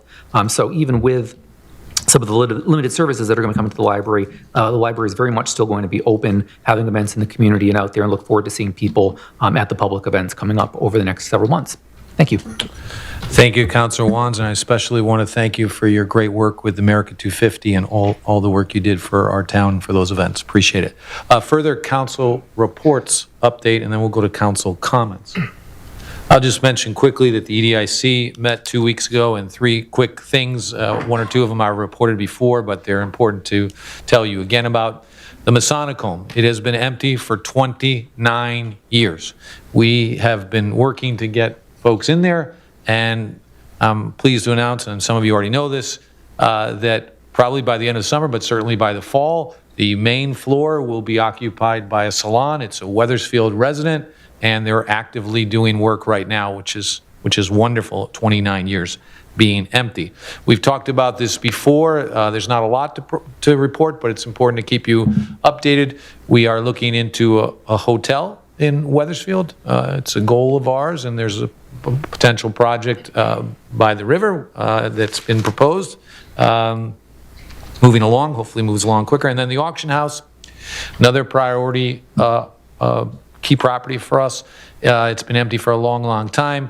There was an issue with the developer. That developer is now out, foreclosed upon. The original owners / investors are very anxious to see the property developed, and we're working that through. So the auction house moving, the Masonic Home moving very quickly. So those are the three things for EDIC. Any other reports? And we'll go quickly to council comments.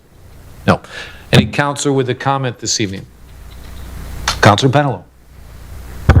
Get used to it. We're going to be here for a while. No. A long day. I'm just doing the police activity report. The beginning of the month, I got a phone call from a resident who is 90 years old. He's a manager at 1310, 1320 Berlin Turnpike. One of the condos was so severely damaged, estimated about $25,000 worth of damage. The renter was being evicted, so he wrote on the glass windows everything nasty about the place. He ripped every cabinet door off the cabinets. Every door was broken, broke every single window, and tile was broken. I have to say that Sergeant Cavana was in charge, but Officer Martin and Officer McGee came, put this guy so at ease that it was such a professional job to calm him down, and he said he'd keep him in the loop when he made the arrest so that he could fix it. So I just want to say thank you to the Wethersfield Police again. Thank you. Thank you, Councilor Pentelow, and appreciate you continuously giving what we're calling the police positivity report. So thank you, Councilor Pentelow. Further council comments? Councilor Wands? Councilor Weiner after?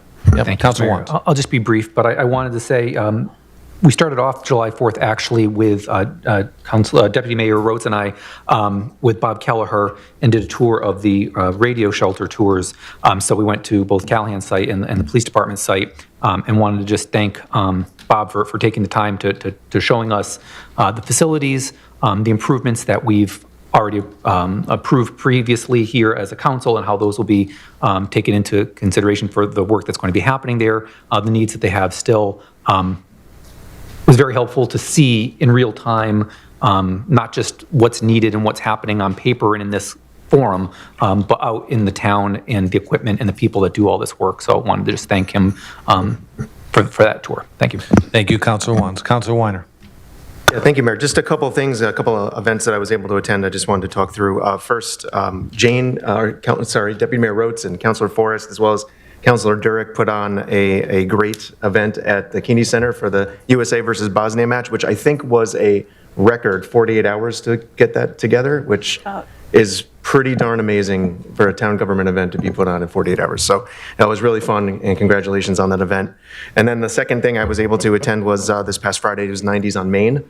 The Wethersfield shopkeepers did a great job. I was reliving my teenage years. That's right, I wasn't born in the 90s, Mr. Mayor, in case you were going to say that. I met up with Councilor Wands as well. He was very disappointed that I didn't get into the pop-up tattoo spot. I did not do that. I heard there's going to be a red onion. It would have been. But it was a really great event. Good to see everybody out there with all their 90s clothing on. It was just a really fun day. Thank you. Thank you, Councilor Weiner. Further council comments? Councilor DiCiaccio. Yes, since joining the town council, I've become increasingly aware of a large number of volunteers who serve on boards and commissions. These individuals dedicate their time and expertise without any compensation, simply because they care deeply about our town of Wethersfield and want to make it a better place. I would like to sincerely thank each of them for their service and commitment to our community. Thank you, Councilor DiCiaccio. Well said, and we all thank them and appreciate you bringing that up. Further council comments? Let me just make a few, and I'll add on to some that were made, but it's important. First, Councilor Weiner, I also attended the shopkeepers event Friday night, and it was a wonderful first-time event. Party on Main Street, extremely well attended. Businesses were open late. At the same night, this past Friday night, the Chamber had a dance party at a new business in town called Euphoria. It was a good first-time event, not a huge crowd. I tried a dance move or so. It failed miserably. So, but most of the people there had a really good time dancing and watching me kind of. But it was important to support the Chamber. Speaking of the Chamber, we had a couple ribbon cuttings a couple weeks ago. Just want to highlight them again. July 1st was Five Guys, and July 2nd, I believe, right after that was Jersey Mike's. These are really good businesses for Wethersfield. They're right on the Berlin Turnpike. They're in that great plaza with Starbucks and Wingstop, and they're excited to be here in Wethersfield, and it was nice to attend those. I do want to mention the, Scott, you covered a lot of these, but a couple more just to mention important.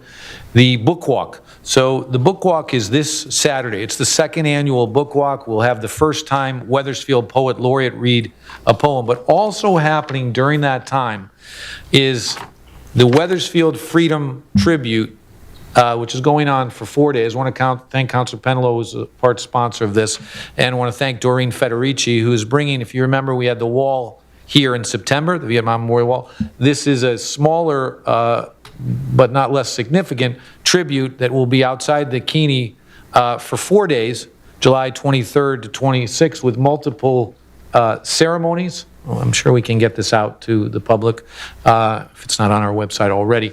But a lot of wonderful events. honoring first responders, honoring women in the military. Our Commissioner of Veterans Affairs will be coming on Friday the 24th. So it's hopefully many of you can be there for that. Again, Wethersfield Freedom Tribute over 4 days this week. A lot of these were covered, and in the interest of time, I think we can move on. That's it for council comments, unless anyone has anything else. If not, let's move on to Town Manager's report. Mr. Town Manager. Thank you, Mayor. Just real quickly, I just want to note that the mayor and I both met with SightStream, our consultants for the speed and stoplight cameras last week. We got an update that we've got 4 cameras that are now live and active. They're out of their warning phase. And those are 3 on the Berlin Turnpike, 1 on Silas Deane. The additional 2 on Silas Deane are in the warning phase now. And they'll be live with citations on August 6th. And then the side streets are being worked on. We're just trying to coordinate with Eversource to get those powered up. And then everything will be online by September 16th is the goal. So slow it down out there. Be careful. Those tickets will be being issued as we speak as of July 18th. So on those 4 cameras. That concludes my comments. Thank you, Mr. Town Manager. And let me just add, it's 10 miles over the speed limit. So the speed limit for the Silas Deane Highway, for example, is 35 miles per hour. So if you go over 45, starting with 46, you will receive a citation. So the whole idea is please slow down. We had 3 fatalities in 2024 on the Silas Deane. So this is an effort to try and change behavior a little bit to stop some of the reckless driving. So thank you for that report and your efforts on it. Town Clerk's report, and our last one, I might add. Town Clerk Sue? Oh, I just want to thank you all so much for everything tonight. I'm truly honored, and it's such a pleasure to work with such wonderful people. I really appreciate it, and I will miss you all. And just to keeping with the trend, we've issued 1,615 dog licenses. Thank you for all that. I know dog license time is busy. And again, we're grateful for your dedicated service to the town. And even though you won't be in this capacity, if you want to come to our meetings, we welcome seeing you there. But thank you, Sue. Appreciate it very much. Moving on to our bids, I-1. Do we have a motion? Ms. Deputy Mayor. Motion to approve the guaranteed maximum price amendment for the Wethersfield Library Interior Redesign Project. Second. It's been moved and seconded. Mr. Town Manager. Thank you, Mayor. I'm going to ask Brooke Berry, the library director, to come up and give an overview of the project. We'll be bringing the screen down in a second, so come on up.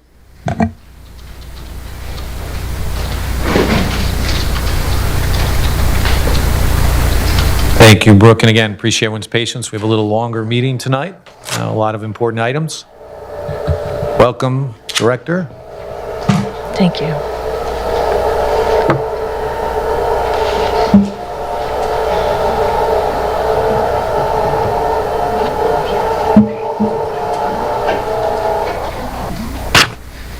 Are we up? You are good. Can you see? Brooke, Okay. go ahead. Thank you. Good evening. Thank you, Mayor, Deputy Mayor, and Council. So you may have seen on social media or through an email what may be a shock and a surprise to many in the community that there's a project at the library. But I can assure you it is a decade in the making, and we are thrilled to pieces that this is actually happening and moving forward. And I would like to thank council members present and past, and library board members present and past. It's just, and staff present and past to get this moving it's just an undertaking.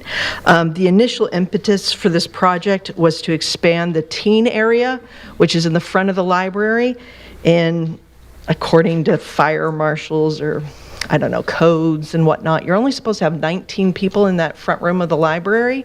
And if you've been there at 2:35 in the afternoon on a school day, there's more than 19 humans. They're usually teen height, whatever height that is. God bless us. And they just pour in. And so we're looking to triple their space and have them in towards the back of the first floor, and so that's tripling the square footage that they're currently in. So we're very excited about that. In addition, the adults should get something out of it as well. And so the first floor is getting a redo, and it's going to happen in a couple different phases. And there's going to be a bit of work, a tiny bit of work on the lower level, like a renovation of the lower level restrooms as well. Funding is primarily through the state. It's already secured.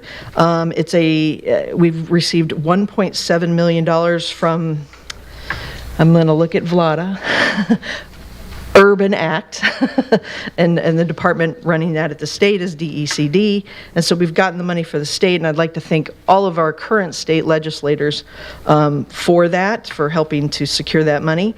And then there's $300,000 that the library board has put forth, and primarily most of that has been donation money over the years, and because we've been saving for a decade to try to make this happen. And we've worked with architect, engineering, and interior design firm, Silver Petrocelli and Associates, who has helped us move from a conceptual design, and you can kind of see that right there. There's first floor and what it might look like, or what it is going to be looking like. And they've moved us from the conceptual design to what Sally Katz has referred to as street-ready documents. So I've learned a lot about this construction process. So, and from there, we've moved to hiring a construction management firm, Downs Construction, who is helping us to move forward. And I'd like to turn the rest of the time over to Jeff Anderson, one of the vice presidents for Downs Construction. Thank you.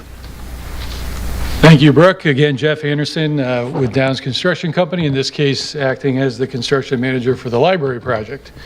So I think we have up on the screen a recap of what has occurred over the last few months in terms of generating that guaranteed maximum price that you've made a motion on this evening. We had solicited bids back in April. Unfortunately, they did come over the budget. So what we did was worked with Brook and others within the town to come up with a process to rebid and resolicit certain portions of the project to get better numbers, to break things out further, to deal with, candidly, a little bit of lack of interest in terms of the bids that were solicited. We had invited, I would have to guess, well over 75 bidders, plus adding in all of the public advertisement requirements. So by thinking strategically, working with others within the town, we rebid certain packages and resolicited certain aspects of the job, resulting in a significant savings and ultimately a project that works for the program at the library and, of course, Brook, that we're moving forward with. So we've submitted that guaranteed maximum price, as you know. There's a recap of the budget up on the screen here in terms of the values. Our GMP is 1.290 rounded off.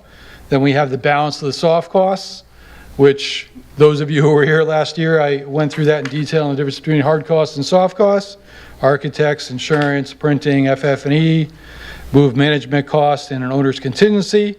That equates to about $718,000. Adding those two together, the total budget being $2.8 million.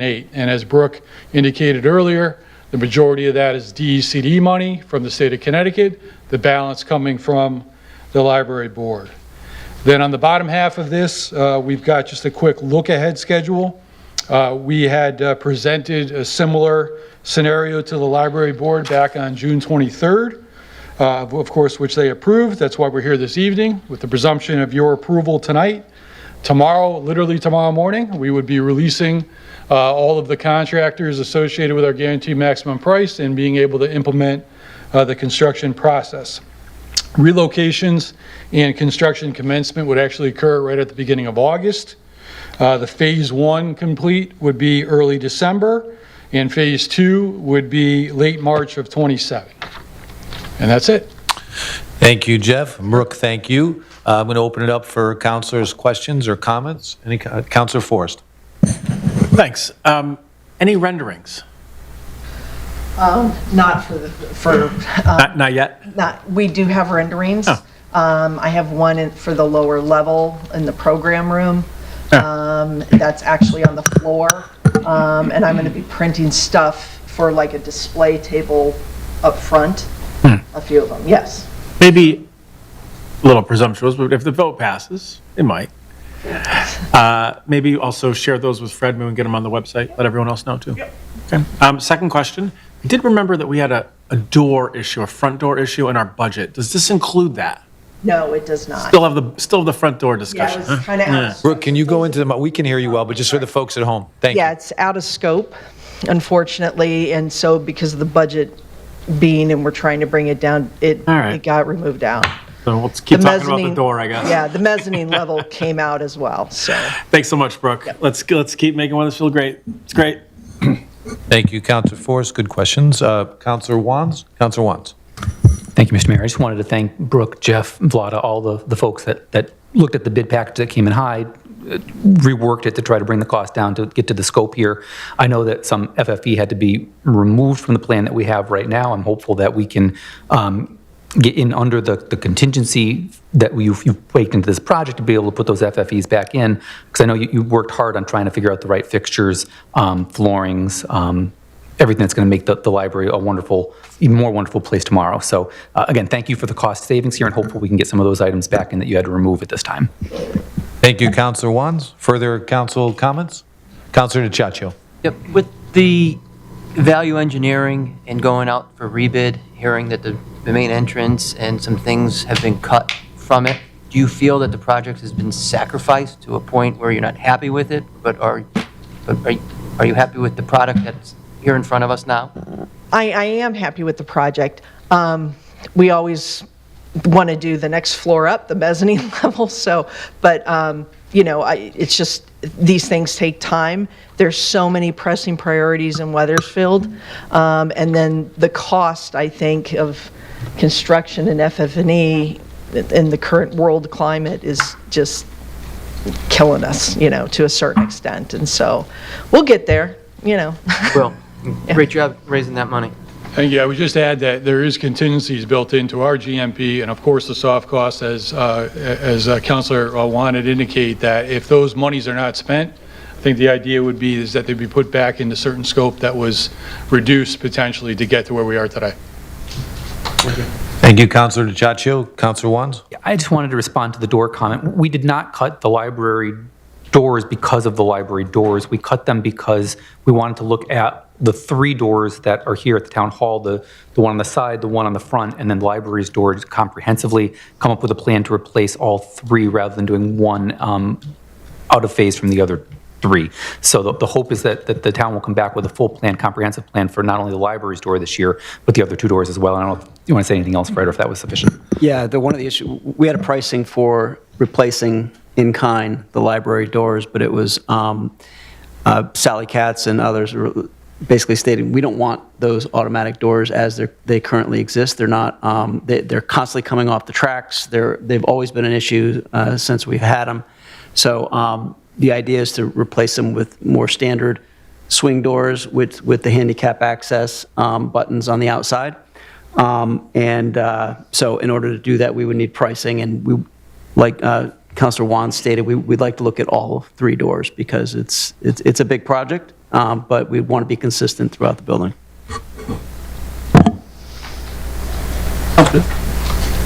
Further council comments? Let me just say thank you. The library is a beacon for Wethersfield, and I'm often in there when the middle school students come in. So look forward to that, assuming it passes. Hopefully it passes. Urgent passage, and I will now call the vote. All those in favor signify by saying aye. Aye. Anyone opposed? Motion passes. Thank you. Many thanks. All right, we're going And to thank move on you, to Sue. item, you found it. Item I2. Do I have a motion? Deputy Mayor Rhodes. Motion to authorize the town manager to execute a lease-to-own agreement with NCL Government Capital for the purchase of a new Volvo Pay Later. Thank you. Loader. Oh, excuse me. Thank you. Do I have a second? Second. Second by Councilor Wants. Mr. Town Manager. Thank you, Mayor. I'm going to ask Sally Katz, our Director of Physical Services, to come up and give an overview of this purchase. In a nutshell, this has been requested a few years now to replace this payloader, and it has not been approved under CNEF request. However, we did have a major failure that's led to us having to rent a payloader because this is an everyday piece of equipment for physical services. So Sally, I'll turn it over to you. Thank you. After the noise. Afternoon.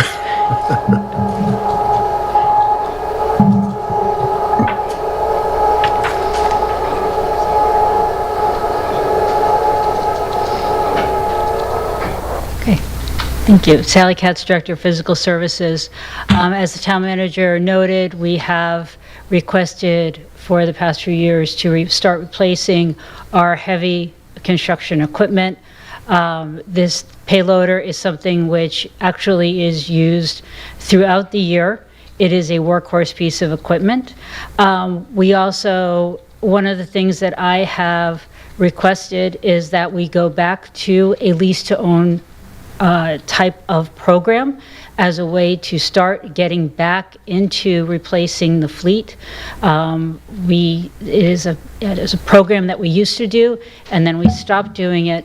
And with the cost of construction vehicles, to wait until you have $300,000 or more in hand is very difficult. And for example, the piece of equipment that this is replacing is over 16, 17 years old.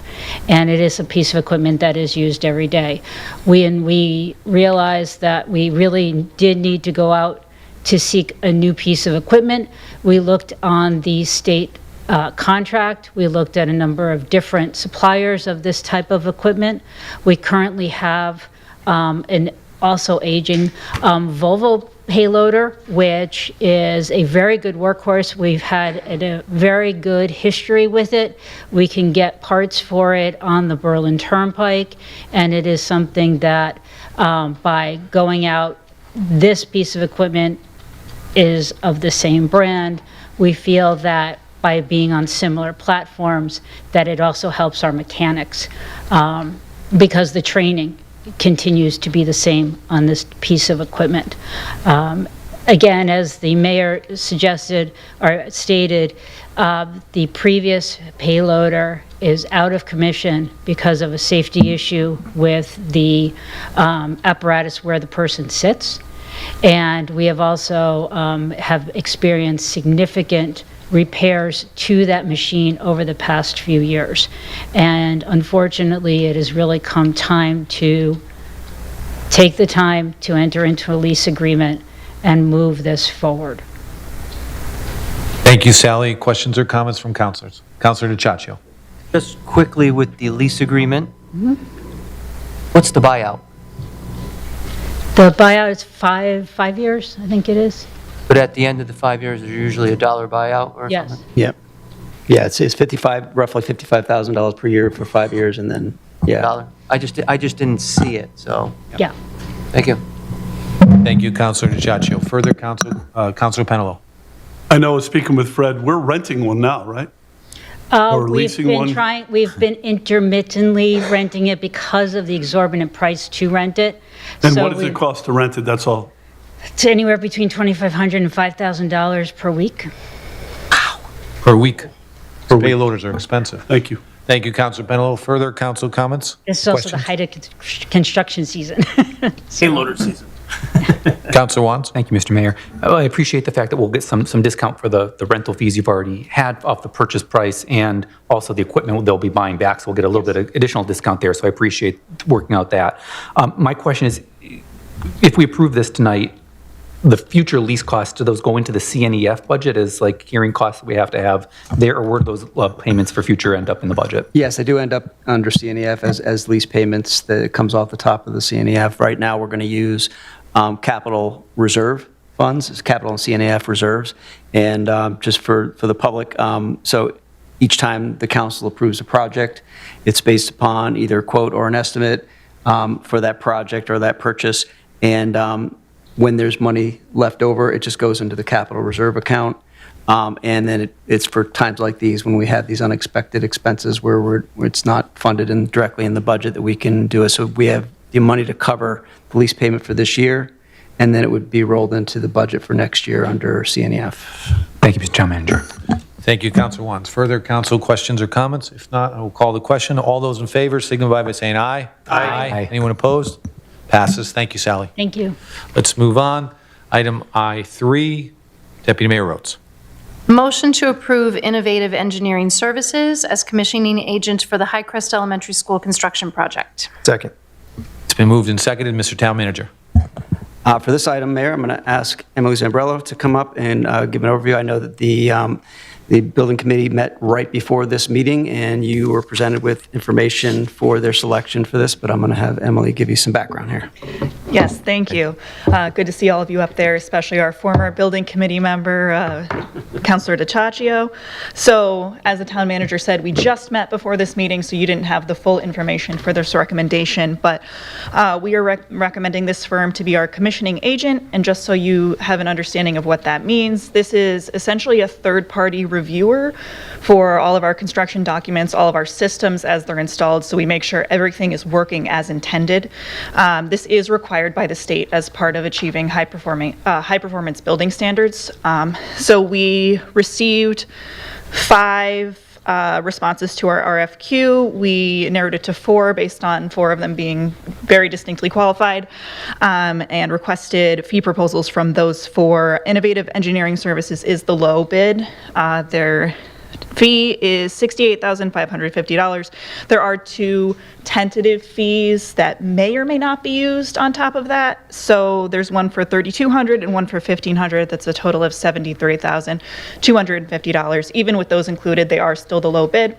Our owner's project manager, CSG, helped us go through these and review them. They also did a lot of follow-up to confirm that these bids were complete and that they're complete, including everything that we're going to need to be included. So we are confident that this is the best option to select. Thank you, Chair Zambrello. Further questions or comments from the Building Committee Chair? Okay, seeing none.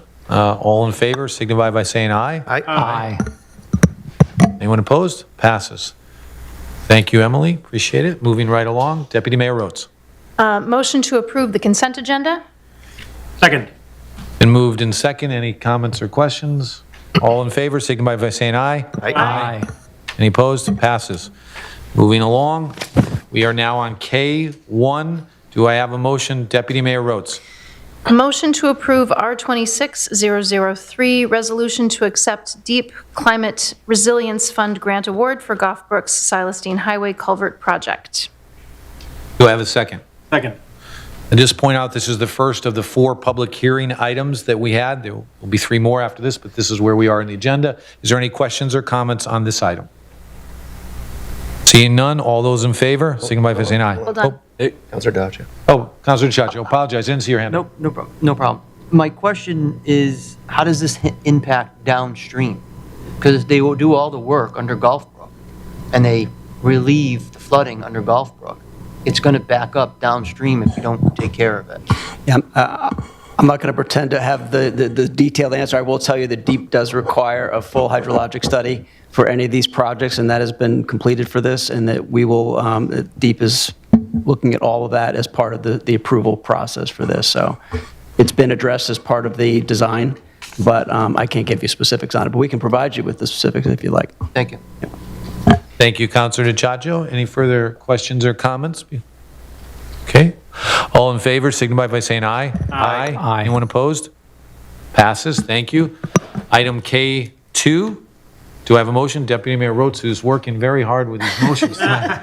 Thank you, Deputy Mayor Rhodes. Go ahead. Motion to approve R26004, resolution to appropriate $4 million for the purchase of a ladder truck and a rescue truck for the Wethersfield Fire Department, and authorize the issuance of bonds or notes in an amount not to exceed $4 million to finance the appropriation. Thank you. Do I have a second? Second. Questions or comments on the motion? The fire truck. Anyone? Great idea. I'm sorry. Councilor Penelo, Councilor Forrest, did you want to add? And if you do, No, I didn't want to go add into to your mic. it. No? It's just fine. I've already added. Councilor Penelo. Chief, how long is it going to take after November to get a fire truck here? Because, how long? Okay, that's, no. It's the issue we keep having for around town, just like the payloader. We go too long. And it can't keep kicking down. So, I mean, I think it's well worth doing. Thank you. Thank you. And this is to purchase two trucks. and would be on the November, if we pass this tonight, on November ballot. Does any, Councilor Wants? Yeah, I actually want to read from the budget and the information that Chief Schroll put in here, because I think it's important for everyone to hear what's going on here and why we're making this recommendation tonight. Apparatus replacement is critical to maintaining our fleet of emergency vehicles. After approximately 8 years of no major apparatus purchases, the town is falling behind in keeping with a plan that will put us in line with the suggested NFPA 1900 standards. This year, we again request to replace Truck 32, a 1997 100-foot aerial ladder at Company 3. With supply chain issues and the time it takes to design, spec, and purchase new vehicles, coupled with backlog of manufacturing production, if a new vehicle was purchased today, expected delivery from signing of contract to delivery of this apparatus could be as long as 26 to 30 months, which we just discussed. This would put this apparatus well past the NFPA suggested replacement of 25 years. The next future major apparatus replacement purchase would be Rescue 23, a 2,000 heavy-duty rescue truck. We have 2 pieces of apparatus that are well past their use date for this town. They have served this town well, and they need to be replaced. We looked at funding these for several years as part of the annual budget and funding them out of CNEF funds. They are significant costs in and of themselves. The aerial tower truck costs $2.3 million. The rescue truck costs $1.75 million. We are not going to fund these in a regular budget. So we asked the town to look at what will it cost to lease these. The lease payments for an aerial tower truck over the cost of a 10-year lease at a 7% interest rate is $306,000 a year. That's going to blow up the CNEF budget. A rescue truck, $232,860. That's going to blow up the CNEF budget. We're going to blow up the funds, and we're not going to be able to fund all the other equipment that every department needs. We need these equipment. We know that this is a significant ask of the town, which is why we want to put on a referendum. We put this to the public. We're going to have time over the next several months to debate whether this is the right time and the right way to do this, but this is something that is needed. The chief has asked for this equipment for several years, and this is a way we can get both pieces of equipment at the best cost to the town by bonding it over a long term. Thank you.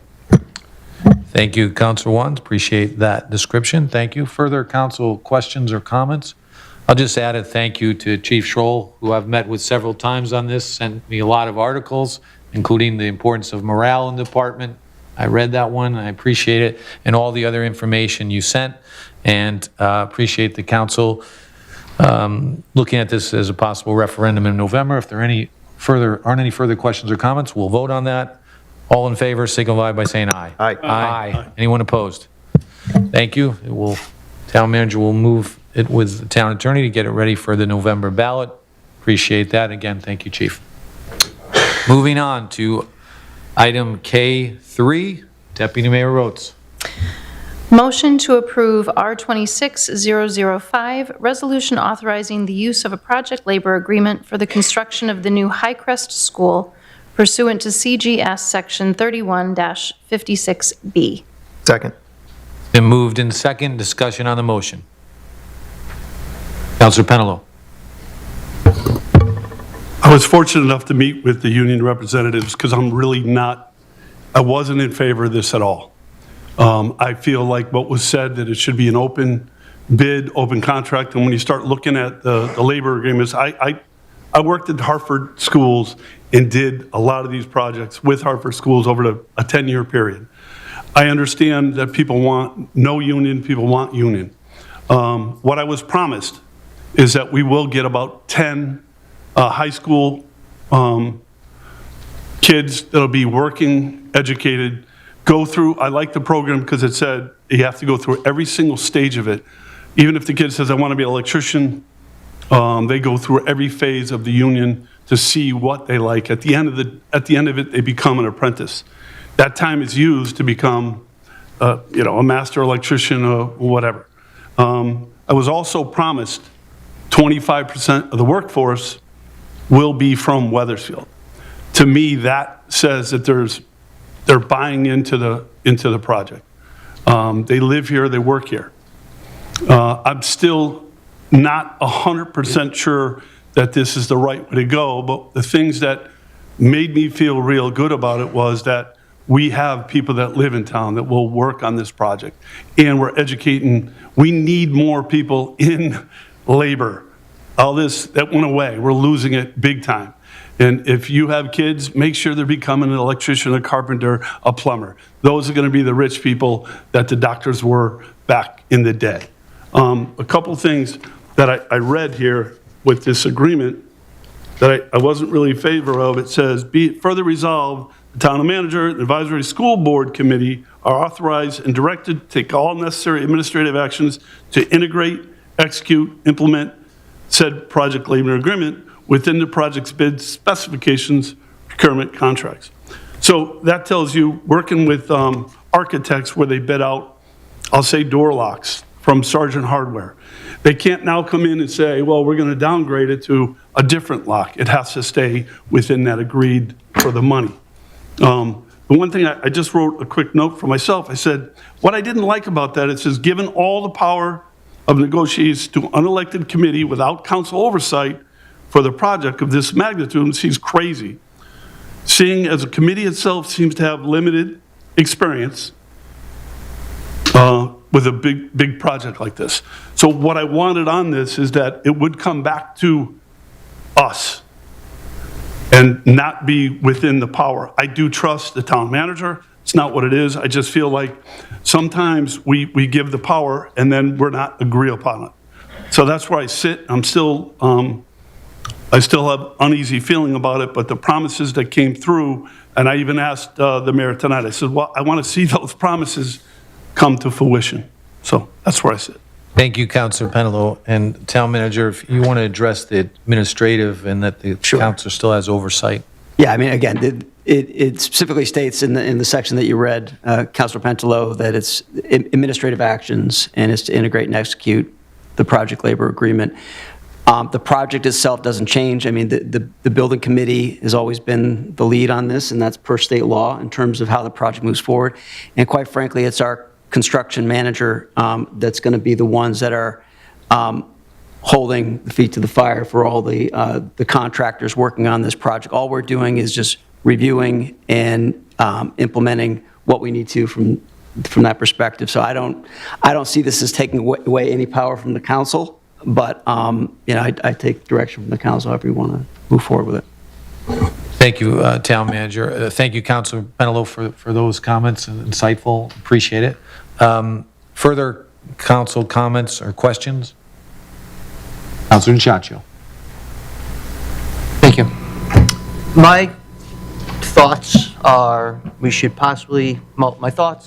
have Downs Construction open up the bidding process. Downs Management, our construction manager, to open up the bidding to everybody.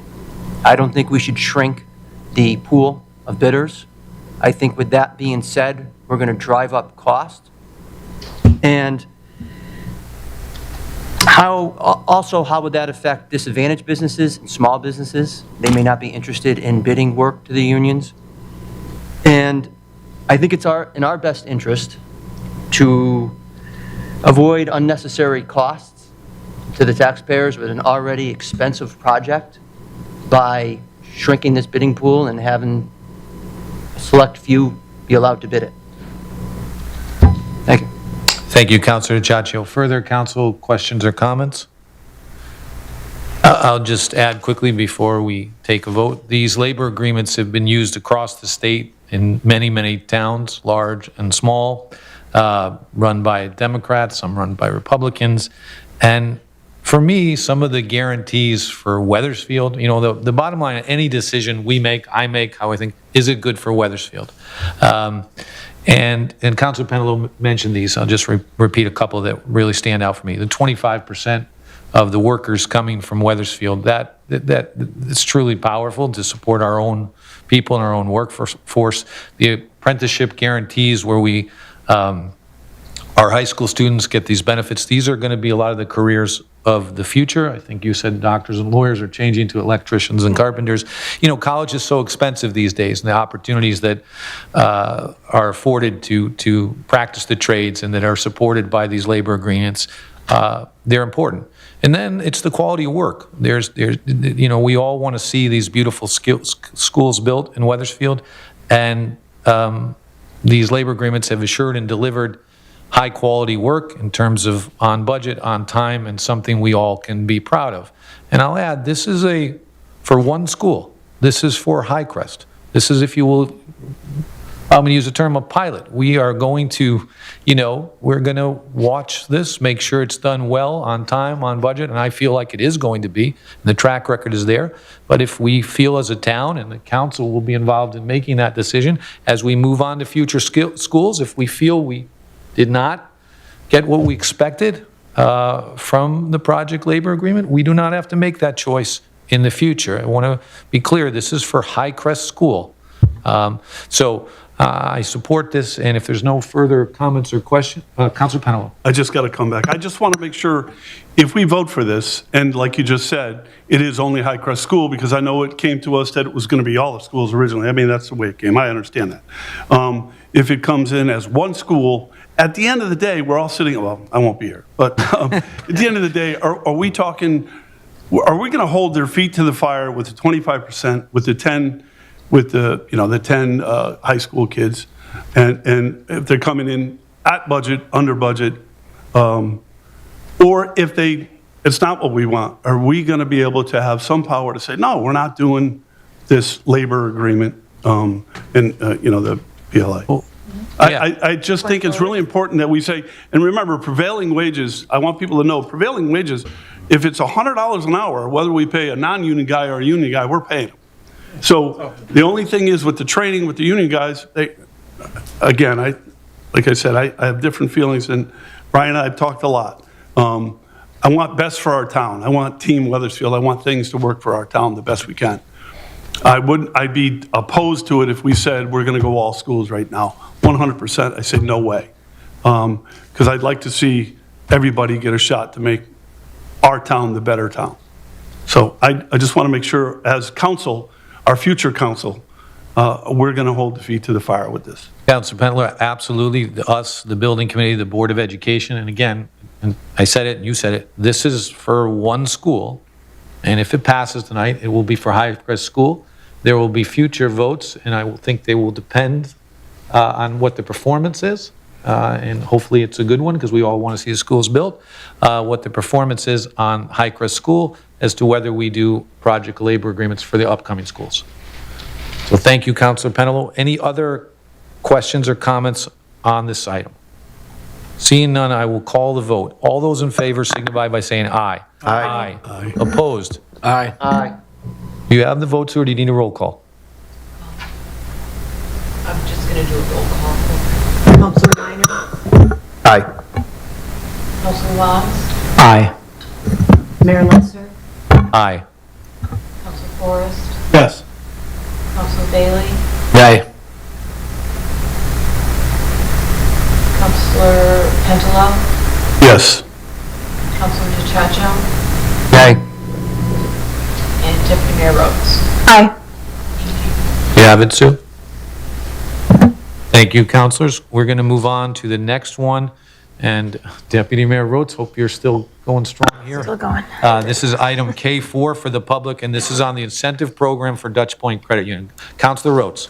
Motion Excuse me, to, Deputy Mayor Rhodes. okay.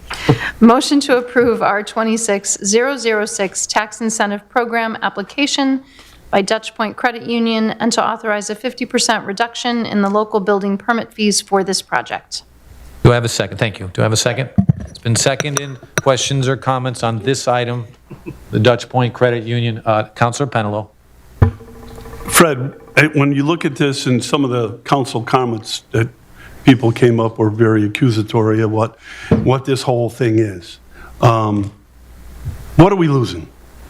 That's really what it comes down to. What are we losing? If you look at it, common sense, where they were going to leave, I'd go to Dutch Point, they were going to leave our town. Leaving our town, exactly what somebody said, is not a good thing. What are we losing? I mean, at the end of the day, I look at it, it actually, we're gaining.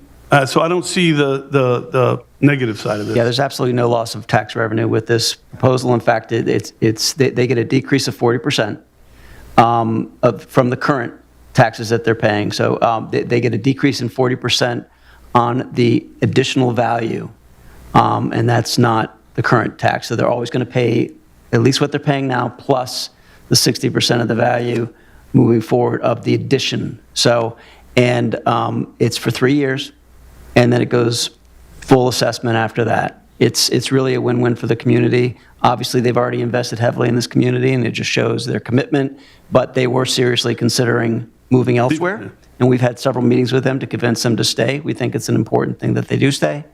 I think it's a benefit to the town. Thank you. Thank you, Councilor Penelo. Further comments or questions? Councilor Wands. I mean, that's the same thing I'm at. I mean, we don't want a business to leave our town. This costs our town no money. We're not using this out of any of our funds here. They're still paying the same amount of taxes. They will pay a little bit less in tax on the increased value of their property for 3 years. We're still getting more taxes over those 3 years, and after 3 years, we're getting the full increased value of increased taxes. And on the permit fees, we're losing a little bit of the permit fees. But again, if they don't do any work, we don't have any permit fees. So we're making more revenue in the short term and even more money in the long term. And this could very well change the neighborhood and cause other businesses next door to want to improve their properties. It's a win-win-win for the town. Thank you, Councilor Wands. Any further council comments or questions? I'll just mention before we vote, they have been in town for 50 years. They considered leaving the town, seriously considered. They told us that. They are investing in our town. And not just the investment of this property, the headquarters, not just the investment of the property, the new one of the Goff, Brook, the new branch, but they are investing in our events. They're a community partner. They're going to our events. They're sponsoring our events. This, as the town manager said, is a big win-win for one of our premier businesses in town.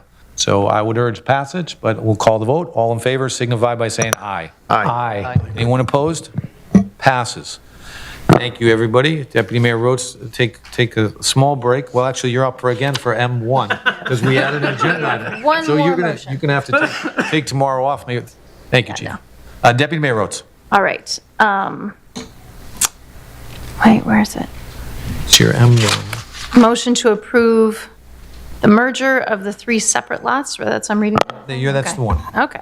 Motion to approve lot merger of the 3 separate lots owned by the town of Wethersfield on the north side of Highland Street in accordance with the lot consolidation plan dated July 8th, 2026, for purposes of development and zoning compliance, and to authorize the town manager to sign a quitclaim deed and all other documents needed to effectuate the lot merger.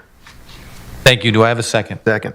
Mr. Town Manager, can you explain this for council and public? Sure, Thank sure. you. And again, Chair Zambrello's here as well if you have any specific questions. This is a recommendation from the Building Committee, and I believe that's at the recommendation of our OPM, that currently there are 3 separate lots. If you're familiar with the property, there's the major lot of 23 so acres where the bulk of the school project will be, but then there's also a sliver on the I guess we're looking to the east side, which runs parallel to the entire length of that property up to Highland, and then also there's the house lot itself, which is a small portion. The reality is that this project will likely touch all 3 of those lots, and in order to be reimbursable by the state, it needs to be one single lot. So that's why we're recommending this quitclaim deed process move forward. Again, in speaking with the town attorney, this is not a requirement that the council approve this, but we felt because of the importance of this project and the nature of everything we've been doing here, we wanted to make it a council approval to make it as clean as possible. Thank you, Mr. Town Manager and Chair Zambrello. Questions or comments from the council? Anyone?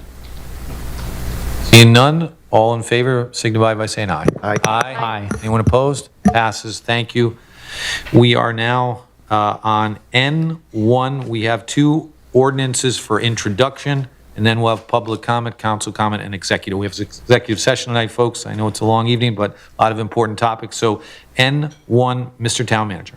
Thank you, Mayor, again, and this is for introduction only. There'll be a public hearing at the next meeting for this, but it's an ordinance 026-002, and it's to create a process around the permitting of short-term rentals such as Airbnb or VRBO.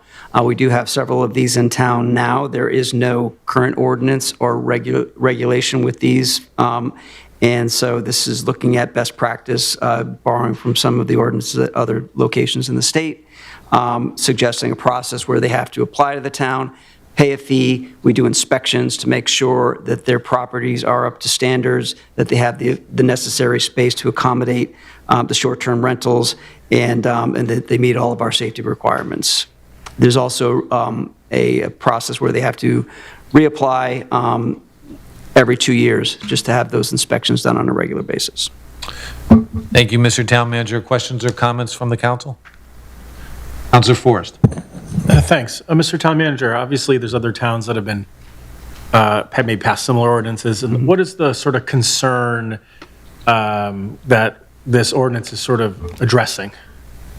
Really, it's safety is number one. So right now, someone could be advertising bedrooms, accessory dwelling units, those types of things, without our knowledge, and there could be safety requirements, not having fire alarm systems, not having, CO2 detectors, all those types of safety requirements. And this allows the building official and the fire marshal to go through, fully inspect the premises to make sure that they comply. And there's also limitations on how many people can be in a given space based upon standard codes. I mean, I think that, and I'm just sort of thinking this through right now, as this is for introduction, obviously. Yeah. Other commercial spaces, right, like hotels, motels, et cetera, have all these requirements. And now people might be using, or investors might be using private property in sort of commercial use. And this is sort of catch up that sort of scenario to in more of a commercial setting. Is that also sort of the idea? It is, and it also, one of the other aspects of it that I think is important to note is that it requires the applicant to sign off and say that they will take responsibility for all of the town ordinances for their renters, whoever they may be. So as an example, parking on the street at night, right. Noise ordinances have, after a certain hour, blasting music, parties, that type of thing. It puts the homeowner directly responsible for that now and not the renters. So I think it just makes it a better situation for the neighbors as well. Something to consider as we're sort of going through this is are there any other insurances, right, that might also apply, right? In a lot of commercial activity, we always have sort of insurances that run through. Something to consider. I haven't delved deeply into this intricacy, but as you develop it, maybe some thoughts on that as well. Okay. Thanks. Thank you, Councilor Forrest. Further questions or comments? Again, this is just for introduction. Anyone? No?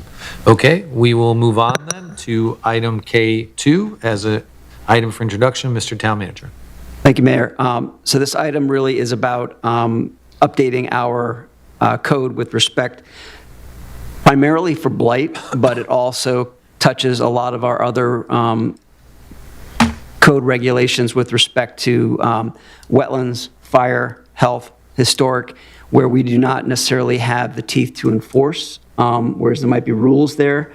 But beyond that, we don't have the abilities on some of these areas to fine or to go after the property owners that aren't complying the way that we would hope to be able to do. So this is going to provide a little bit more strength to our code with respect to that, specifically, again, for property maintenance, but it will also apply for some of these other areas. And the town planner will be here at the next meeting to talk about it in more depth.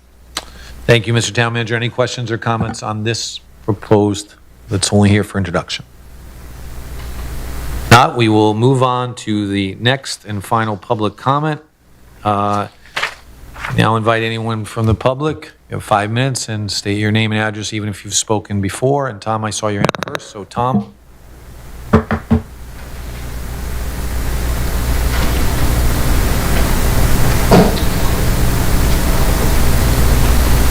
I figured if I was going to stay for the duration, I might as well get my 15 minutes of fame. Tom Mazzarella, 600 Walcott Hill Road. I also wanted to congratulate Sue on her. Sue's always been so helpful and with all of my dealings, and I really appreciate it. Some of them were maybe a little tense on my part, but I wish you the best. Just a couple things. Regarding the fire trucks referendum, I would hope you might consider splitting that into two separate ladder truck, rescue truck. Some people may feel strongly about one and not the other, and I really dislike when the things get lumped together and then you're stuck because, you know, you don't want to shortchange the project that you support, but, so I hope you'll consider that. Along those same lines, several years ago when I was on council, I supported a fire department evaluation report, and my thinking was that volunteerism is on this severe decline across the nation, and at some point in time, no one wants to talk about it, but the Wethersfield Fire Department is going to evolve into some form of paid, maybe drivers only or something. There's going to be some gradual steps, and that report gave a lot of recommendations of what could be done now, maybe to improve efficiency and, you know, help with recruitment and things of that nature. One of those has to do with equipment, and the report cites that Wethersfield's heavy on apparatus. There's some apparatus that are very rarely used, the number of apparatus, and I would like the council or the town manager to try and put that report to some use so that it's not a $umpteen-thousand waste of money and it sits on a shelf somewhere. I would taking just a broad look at the Hartford Fire Department, for example, and 125,000 residents, and I don't know how many structures, and they have, I think, 4 aerials, 4 or 5. They have one engine. I think they have 12 engines, and they don't even have an engine in every house.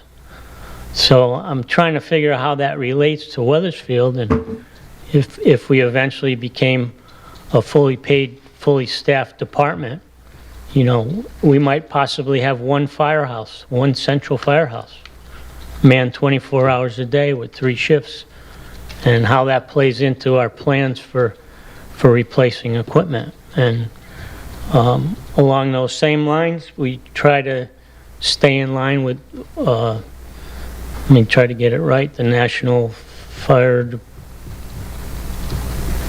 NWPA, is that it? Not really, but close. Whatever. And, you know, it recommends replacement of equipment at a certain time period.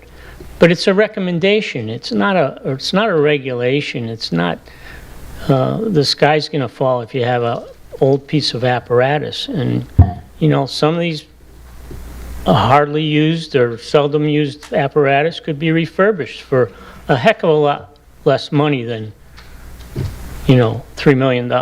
So I would think that should be considered.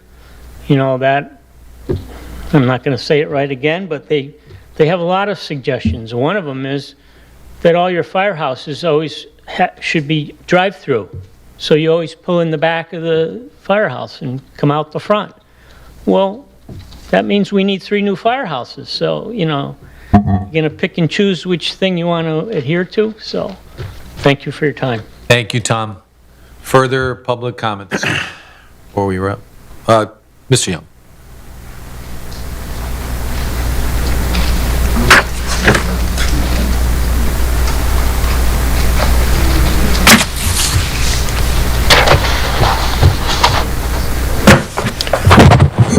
Good evening, Robert Young, 20 Copper Mill Road. As I was talking about the 100 Executive Square building and the deal that you put together, as I'm going through looking at the dollar amounts that we're going to be collecting, not as a tax, but only as a pilot fee, because it's no more a tax. It doesn't include be revalued every year. It doesn't include revaluation. It doesn't include the fact that the school referendum will be not part of that. And if I'm wrong about that, let me know. But you have never said a word. Nowhere has it been said, because you don't want to talk about things. Because if you say I'm wrong, I'll be watching for it to happen. And if it doesn't, I'm right. If I'm right, I'm right. Because you set up a payment schedule. And when I look at the payment schedule, the first several years, it's increasing 4.5%. Then it drops to 1.4%. And my taxes are going up this year 6.6%. And as we get out into these outer years, as I'm going to have to pay for that special school referendum assessments like everybody else, we're going to see us getting 12 and 14% increases in our tax bills. Yet 100 Executive Square got a super deal from the town of Wethersfield. And you talked about Dutch Point Credit Union. They were here for 50 years. This guy, Related Affordable, hasn't even come to town yet, only to look at the property. He's not even going to live here like these other people at the Dutch Point, and you gave the superest deal possible. And who is going to have an increase of 1.4% into those outer years when we're paying big increases on these referendums, on our regular operating costs? They're going out through the roof. And you have added inflation tremendously on this deal. And not only that, this affordable, what's it called? Related Affordable? I understand that their rents, or I should say the rents at 100 Executive Square are currently $1,840 a month. Related Affordable sent these people all a message saying that we're going to increase your rent by $790, which is going to be a $2,630 per month for a one-bedroom apartment. And they're only going to get charged 30% of their income. So tell me, who is going to pick it up? Who's going to pick it up is called the rental subsidy. And the rental subsidy, which you barely spoke about, is HUD. Housing Urban Renewal, whatever the heck they're called. I forget what they're called. HUD. Federal agency. And they're going to pick up all of, they're going to pick up the 70% of the 2,000, whatever that, the $2,630 a month rent. And it's going to happen as soon as they close, from what this letter says. I understand there was discussion that the residents weren't going to get increased, but it's possible that some could. But we are going to get increased. Our tax bills from the federal side are going to have to increase because of these deals. And it's happening all over the country with all of these low-income properties. And that's what's driving all of these. And who's living in these properties? I went online. Thank you, Mr. Young. The voter list showed three people. Thank you, Mr. Young. Further people. Further public comment tonight? Seeing none, I will go to council comments. And Tom, I want to address something you said, but anybody quickly on council? Did somebody lose this? So real quickly, I do want to make a comment about the fire department and what former Deputy Mayor Mazzarella was talking about. And as Councilor Ciaccio mentioned, we are so grateful for all of our volunteers. And the Wethersfield Volunteer Fire Department is the oldest continuous volunteer fire department in the United States since 1803. If my math is correct, that's 223 years. We want to keep it that way, and that's one of our many claims to fame in Wethersfield. And people like Councilor Bailey, Chief Bailey, who served for so many years, and others that have kept that a volunteer, so we want to keep it. So I've met with the chief and firefighter Javier and firefighter Hasim. I don't know or can pronounce their last names, apologize to them, but Hasim and Javier, and the chief and a couple other folks in terms of marketing, in terms of recruitment, which is the main thing. But some of the things that came out of that report, Tom, we've been trying to act on, particularly in the area of recruiting. He also mentioned the apparatus, as I mentioned in public, but how that affects morale and the value in looking at apparatus. So we are looking at some, as I probably had 3 or 4 meetings on that. So thank you. And it's not easy in today's world to get volunteers for anything. We want to keep our volunteer fire department volunteer. So if there are any other council comments, if not, we need a motion to go into executive session. Moved by Tom, seconded by Deputy Mayor Rhodes. All in favor? Aye. Aye. Opposed? Meeting is adjourned. Thank you, everybody. How do you want?